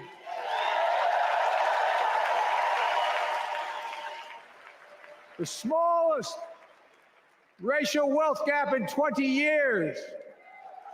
And yes, we both know we have more to do, but we're moving in the right direction. More Americans have peace of mind that comes from having health insurance. More Americans have health insurance today than ever before in American history.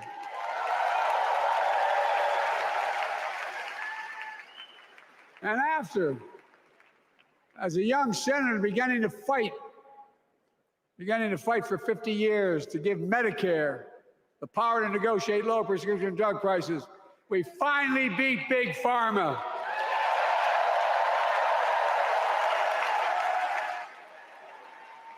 And guess who cast the tie-breaking vote?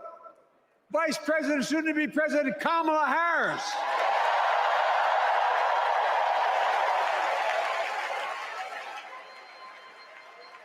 And now it's the law of the land. Instead of paying $400 a month for insulin, seniors with diabetes will pay $35 a month. The law we passed already includes, starting in January, every senior's total prescription cost can be capped at $2,000 no matter how expensive the drugs they have. And what we don't focus on, and our Republican friends don't seem to understand, our reforms don't just save seniors money, they save the American taxpayers money.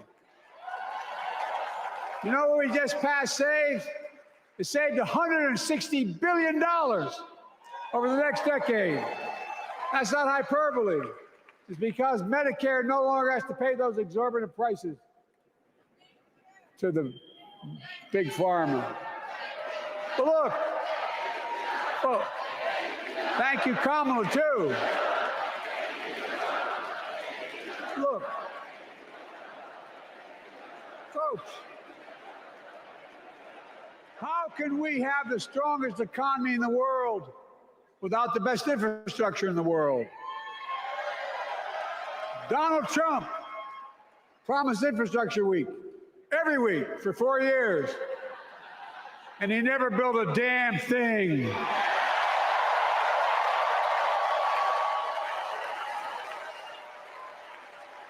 But now, because of what Kamala and I have done, remember we were told we couldn't get it done. Remember when we came into office, we couldn't get anything passed? But right now, we're giving America an infrastructure decade, not week. We're modernizing our roads, our bridges, our ports, our airports, our trains, our buses. We're removing every lead pipe from schools and homes so every child can drink clean water. We're providing affordable high-speed internet for every American, no matter where they live, not unlike what Roosevelt did with electricity. And so much more. We are uniting the country. We're growing our economy. We're improving our quality of life. And we're building a better America.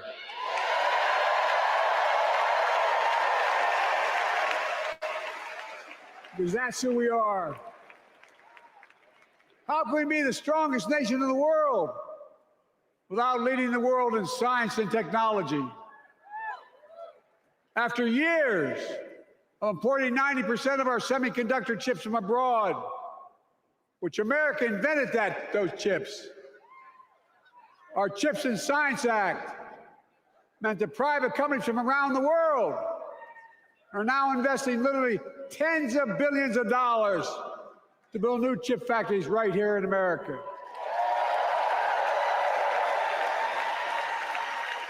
And over that period, they'll create tens of thousands of jobs. And many of those jobs in the so-called fabs, the buildings that make the chips, that's being constructed now. And guess what? The average salary in those fabs, size of a football field, will be over $100,000 a year, and you don't need a college degree.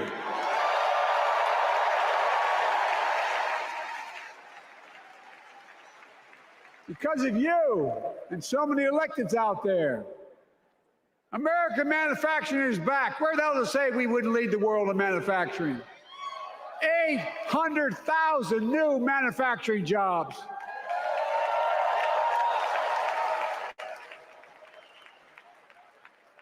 Our Republican friends and others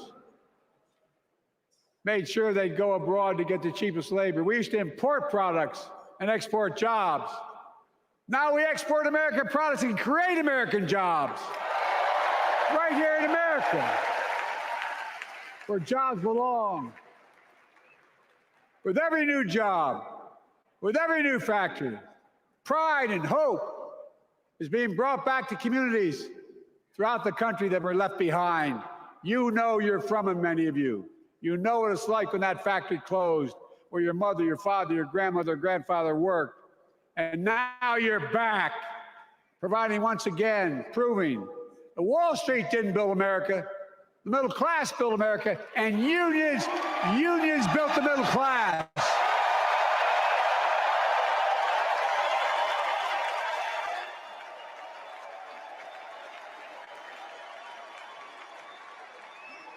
It's been my view since I came to the Senate.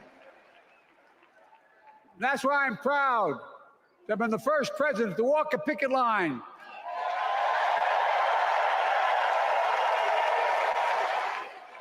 and be labeled the most pro-union president in history, and I accept it. That's a fact.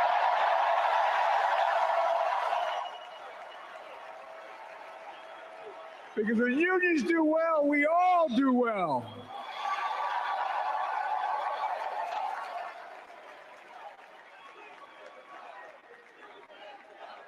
You got it, man. You got it.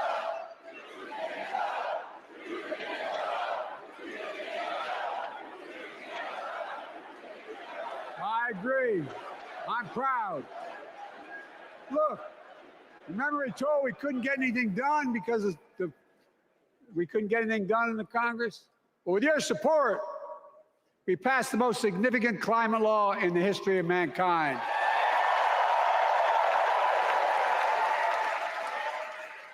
Over $370 billion. Cutting carbon emissions in half by 2030. Launching a climate corps, similar to AmeriCorps and Peace Corps, creating tens of thousands of jobs for young people of the future who are going to make sure this continues. Creating hundreds of thousands of jobs in clean energy for American workers, including the IBEW installing 500,000 charging stations all across America. And in the process, reducing carbon emissions. And we're seeing it. We're seeing to it that the first beneficiaries of environmental initiatives are those fence-line communities that have been smothered by the legacy of pollution.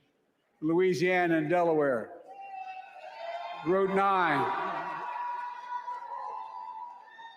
all the factories, all those chemical factories are right next to the poorest neighborhoods. They're the ones we're going to bring back.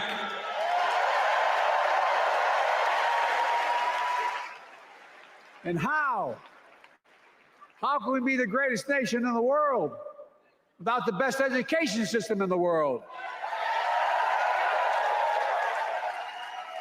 Donald Trump and the Republican friends, they not only can't think, they can't read very well. Seriously, think about it. Look at their Project 2025. They want to do away with the Department of Education. Well, during the pandemic, Kamala and I helped states and cities get back their schools back open. And we gave public school teachers a raise. We created apprenticeships with businesses and communities, putting students on a path to a good paying job, whether or not they go to college. And by the way, we're making college a hell of a lot more affordable. Increasing Pell Grants by $900. Over $15 billion to HBCUs. Minority service education, including Hispanic institutions and tribal colleges. We kept our commitment to provide more student relief than ever by lifting the burden of helping millions of families so they could get married, start a family, buy a home, and begin to build family wealth and contribute to the community and grow our economy. It's not costing us, it's creating more wealth. We've fundamentally transformed how our economy grows, from the middle out and the bottom up instead of the top down.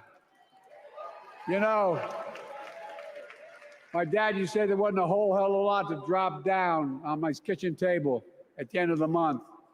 I come from a basic middle-class family, 3-bedroom house, 4 kids, a grandpop living with us, decent neighborhood, but never a penny to spare. And look, that top-down notion never worked. A lot of Democrats didn't think it worked, but thought it worked, but it doesn't. And when we did all that, what we've done, everybody can do well. Everybody.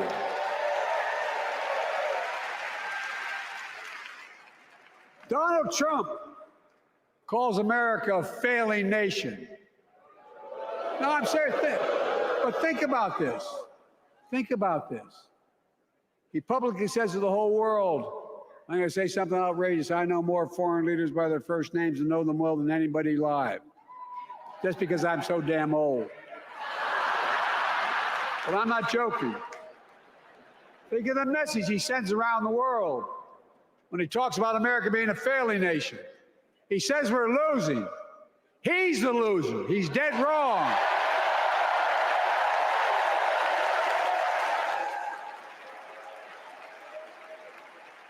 Many of you are very successful people who travel the world. Name me a country in the world that doesn't think we're the leading nation in the world. Without America, not a joke, think about it. I'm being literal. Who could lead the world other than the United States of America? Well, guess what? America's winning, and the world's better off for it. America's more prosperous, and Americans are safer today than under Donald Trump. Trump continues to lie about crime in America, like everything else. Guess what? On his watch, the murder rate went up 30%, the biggest increase in history.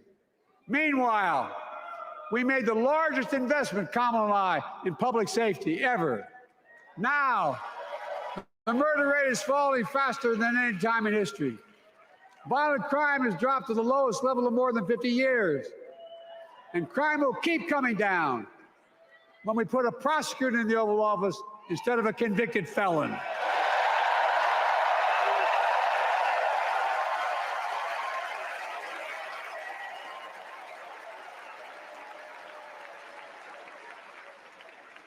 And folks, the distinguished senator from the C Senate from California and I passed the first ban on assault weapons. And guess what? It worked. If we care about public safety, we need to prevent gun violence.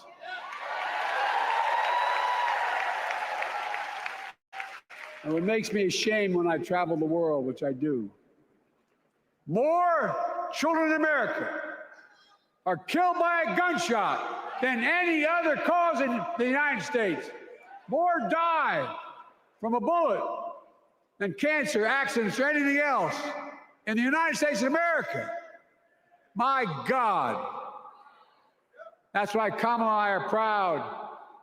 We beat the NRA when we passed the first major bipartisan gun safety law in 30 years.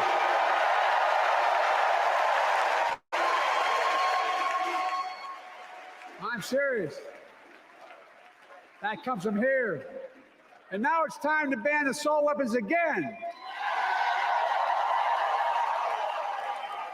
And demand universal background checks.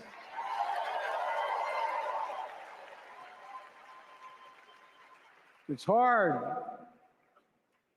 I never thought I'd stand before a crowd of Democrats and refer to a president as a liar so many times. No, I'm not trying to be funny. It's sad. Trump continues to lie about the border. Here's what he won't tell you. Trump killed the strongest bipartisan border deal in the history of the United States that we negotiated with the Senate Republicans. Took 4 weeks. Once it passed, and they acknowledged the most expansive border change in American history.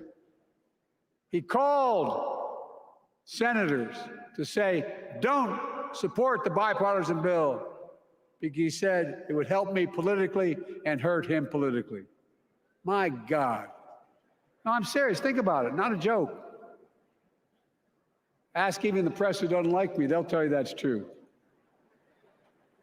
Typically Trump, once again, putting himself first and America last.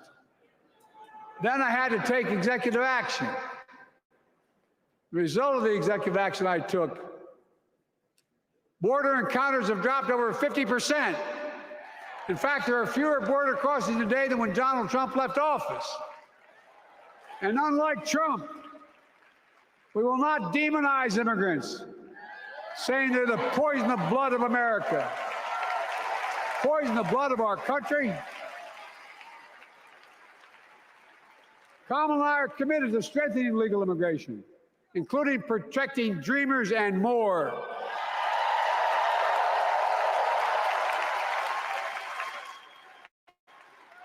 And here's what else I believe in: protecting your freedom to vote, your freedom to love who you love,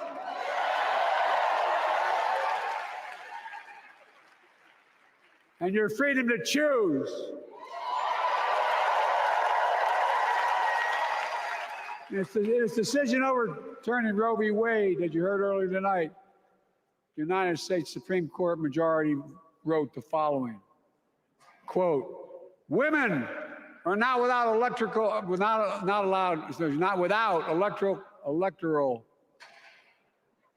or political power." No kidding. MAGA Republicans found out the power of women in 2022. And Donald Trump is going to find out the power of women in 2024. Watch.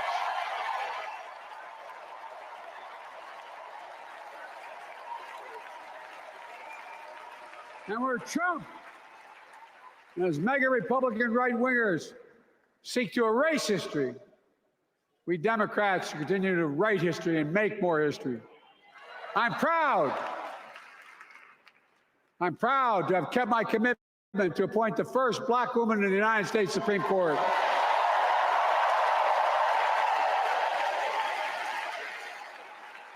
Ketanji Brown Jackson, a symbol for every young woman in America that you can do anything. I'm proud that I've kept my commitment to have an administration that looks like America and that taps in to the full talent of our nation. The most diverse cabinet in history, including the first Black woman in South Asian descent to serve as vice president. And will soon serve as the 47th president of the United States.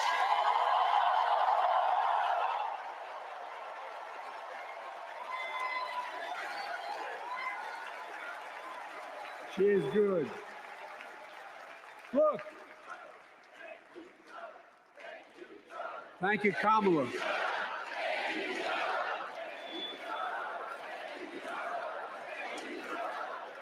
Folks, I've long said we have many obligations as a nation. But I got in trouble years ago for saying I'd make no apologies. We have only one truly sacred obligation: to prepare and equip those we send to war and care for them and their families when they come home and when they don't. That's why I'm so proud to have written and signed the PACT Act, one of the most significant laws ever, helping veterans and their families exposed to toxic materials like burn pits in Agent Orange. I was around during the Vietnam War. It's hard. Nobody was able to prove that there's illness was a consequence of Agent Orange. And no one was able to prove initially that because they lived in burn pits like my son lived next to in Iraq for a year, that is the cause of their illness. But because of the PACT Act, a surviving spouse with 2 children is now eligible for a stipend of about $3,000 a month. And those children who lost a parent are eligible for tuition benefits to go to college and to get job training. It's already helping over 1 million veterans and their families just so far.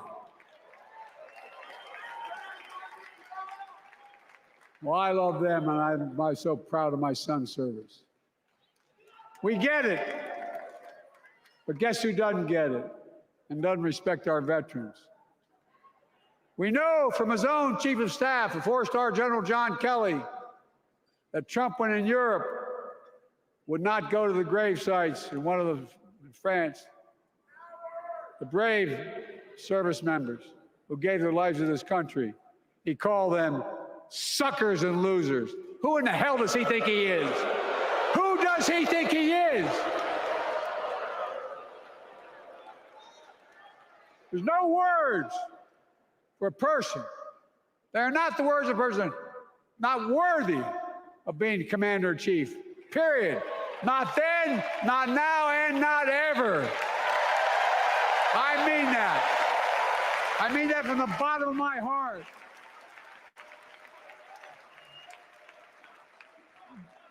Just as no commander-in-chief should ever bow down to a dictator, the way Trump bows down to Putin. I never have, and I promise you, Kamala Harris will never do it. Will never bow down. When Trump left office, Europe and NATO was in tatters. Not a joke. America First doctrine changed our whole image in the world. Well, they gave the hours, about 190 hours sum total, me and my counterparts who heads of state in Europe, to strengthen NATO. We did. We united Europe like it hadn't been united for years, adding Finland and Sweden to NATO. 10 days before he died, Henry Kissinger called and said, not since Napoleon has Europe not looked over their shoulder at Russia with dread until now. Until now. Well, guess what? Putin thought he'd take Kyiv in 3 days. 3 years later, Ukraine is still free.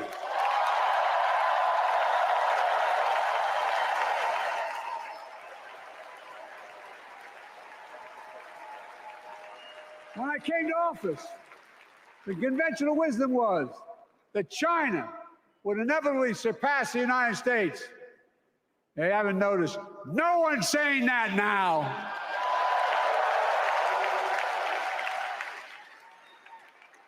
And we'll keep working to bring hostages home and end the war in Gaza and bring peace and security in the Middle East.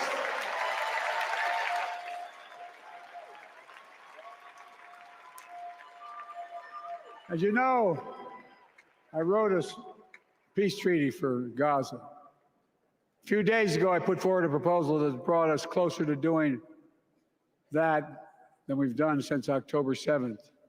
We're working around the clock, my Secretary of State, to prevent a wider war and reunite hostages with their families and surge humanitarian health and food assistance into Gaza now.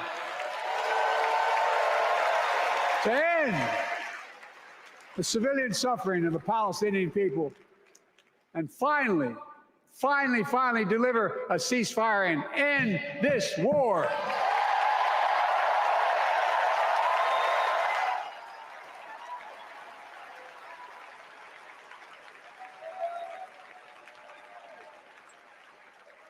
Those protesters out in the street, they have a point. A lot of innocent people are being killed on both sides. Just as we worked around the clock to bring home wrongfully detained Americans and others from Russia in one of the most complicated swaps in history, but they're home. Kamala and I are going to keep working to bring all Americans wrongfully detained around the world home. I mean it. Folks, I've got 5 months left in my presidency. I've got a lot to do. I intend to get it done.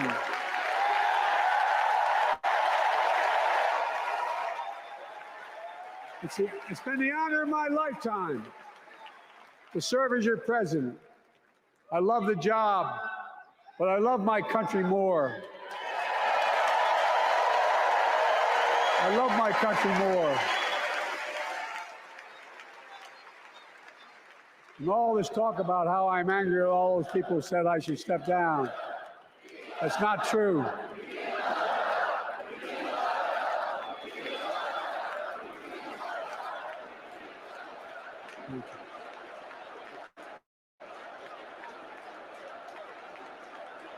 I love my country more, and we need to preserve our democracy.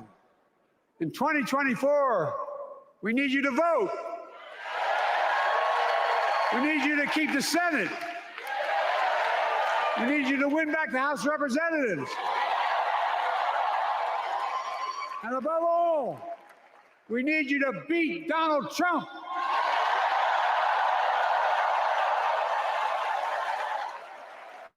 And elect Kamala and Tim President and Vice President of the United States of America. Look, they'll continue to lead America forward, creating more jobs, standing up for workers, growing the economy, lower the cost to American families so they just have a little more breathing room. We've made incredible progress, but we have more work to do. And Kamala and Tim will continue to take on corporate greed and bring down cost of food. They'll keep taking on Big Pharma, making insulin $35 a month, not just for seniors, but for everyone in America. And capping prescription drug costs at a total of $2,000, not just for seniors, but for everyone. And folks, that's going to save America again, tens of billions of dollars. Folks, they'll make housing more affordable, building 3 million new homes, providing $25,000 down payment assistance for the first-time home buyer, more than the 10 we approved. Donald Trump wants a new tax on imported goods, food, gas, clothing, and more. You know what that will cost the average family, according to the experts? $3,900 a year in a tax. No, that's a fact. Kamala and Tim will make the child care tax credit permanent.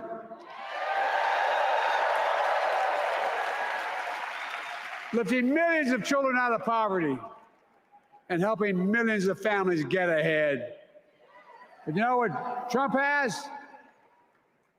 He created the largest debt any president had in 4 years with his $2 trillion tax cut for the wealthy. Well, Trump has a new plan. He wants to provide a $5 billion tax cut for corporations and the very wealthy. Read it. Put us further in debt. And folks, you know we have 1,000 billionaires in America. You know what their average tax rate they pay? 8.2%. If we just increase their taxes, we proposed to 25%, which isn't the highest tax rate even, it would raise $500 billion new dollars over 10 years. They'd still be very wealthy. Look, Kamala and Tim are going to make them pay their fair share. They'll protect Social Security and Medicare. Trump wants to cut Social Security and Medicare. Kamala and Tim will protect your freedom. They'll protect your your right to vote. They'll protect your civil rights. And you know Trump will do everything to ban abortion nationwide. Oh, he will. You know, Kamala and Tim will do everything they possibly can. That's why you have to elect the Senate and House to restore Roe v. Wade.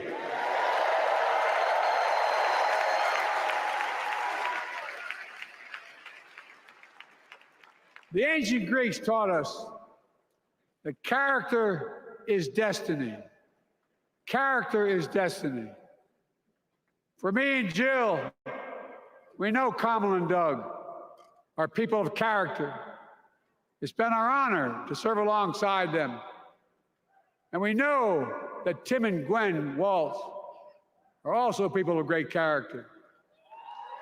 Selecting Kamala was the very first decision I made when I became our nominee. And it was the best decision I made my whole career.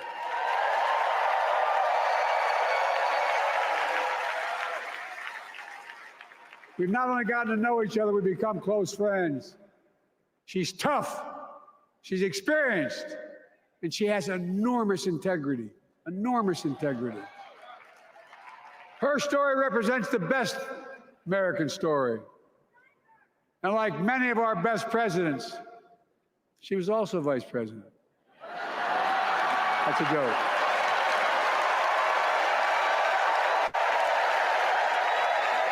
But she'll be a president our children can look up to. She'll be a president respected by world leaders because she already is. She'll be a president we can all be proud of. And she will be an historic president who puts her stamp on America's future.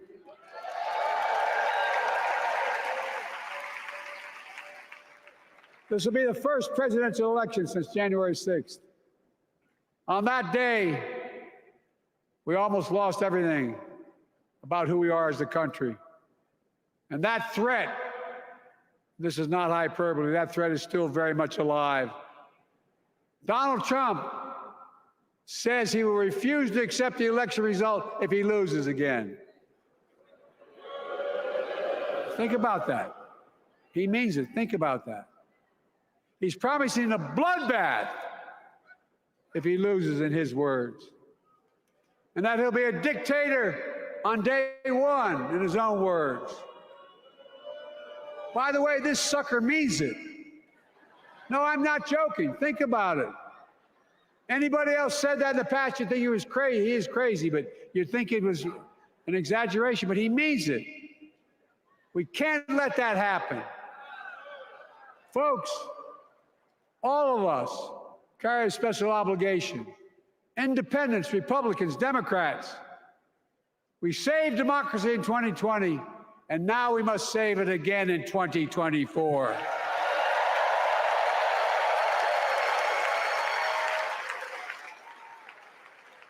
The vote of each of us cast this year will determine whether democracy and freedom will prevail.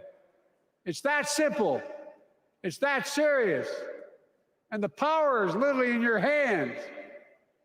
History is in your hands. Not hyperbole. It's in your hands. America's future is in your hands. Let me close with this. Nowhere else in the world could a kid with a stutter and modest beginnings in Scranton, Pennsylvania, and Claymont, Delaware, grow up to sit behind the resolute desk in the Oval Office.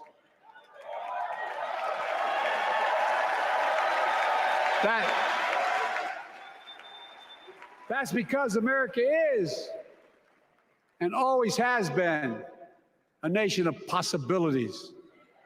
Possibilities. We must never lose that. Never. Kamala and Tim understand that this nation must continue to be a place of possibilities, not just for the few of us, but for all of us. So join me in promising your whole heart to this effort, and where my heart will be. I promise I'll be the best volunteer Harris-Walz has Cam ever seen.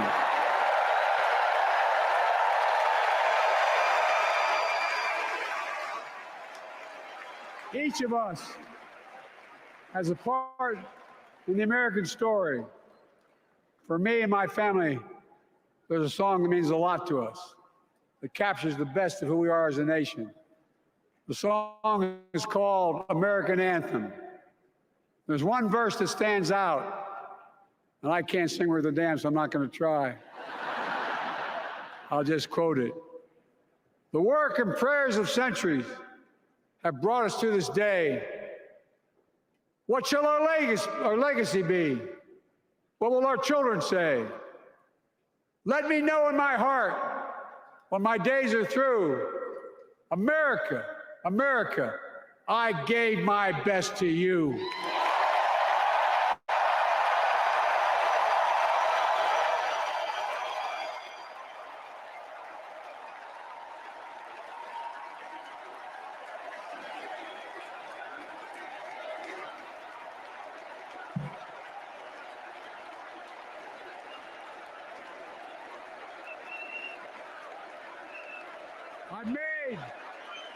I've made a lot of mistakes in my career, but I gave my best to you. For 50 years, like many of you, I've given my heart and soul to our nation. And I've been blessed a million times in return with the support of the American people. I've either been too young to be in the Senate because I wasn't 30 yet, and too old to stay as president. But I hope you know how grateful I am to all of you. I can honestly say, and I mean this from the bottom, give you my word as a Biden, I can honestly say I'm more optimistic about the future than I was when I was elected as a 29-year-old United States Senator. I mean it. Folks, we just have to remember who we are. We're the United States of America.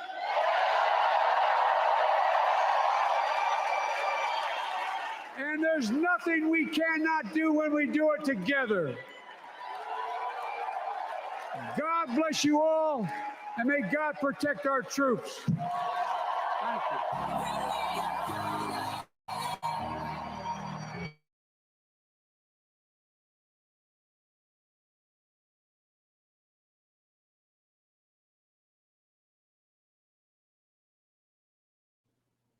Woo-wee. Shout out to everybody watching.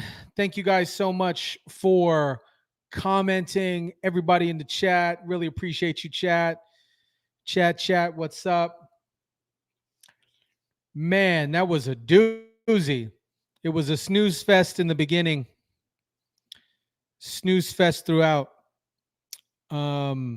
Whatever they were giving Joe, he was pumped. He had that Wolverine juice. He was like, "Argh!" And then it started to wear off a little bit at the end. But I appreciate you guys. I appreciate you guys dropping in on the comments. I really appreciate you guys sharing, liking it, all that good stuff. I'm actually going to run this. I'm going to run this through a fact check. I'm going to see what's going on with this. It might take me till tomorrow to do it, but I'm going to run this through a fact check.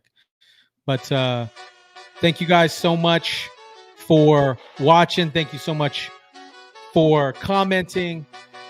Really appreciate you guys so much. Until then, I'll catch you guys on the next one. Peace.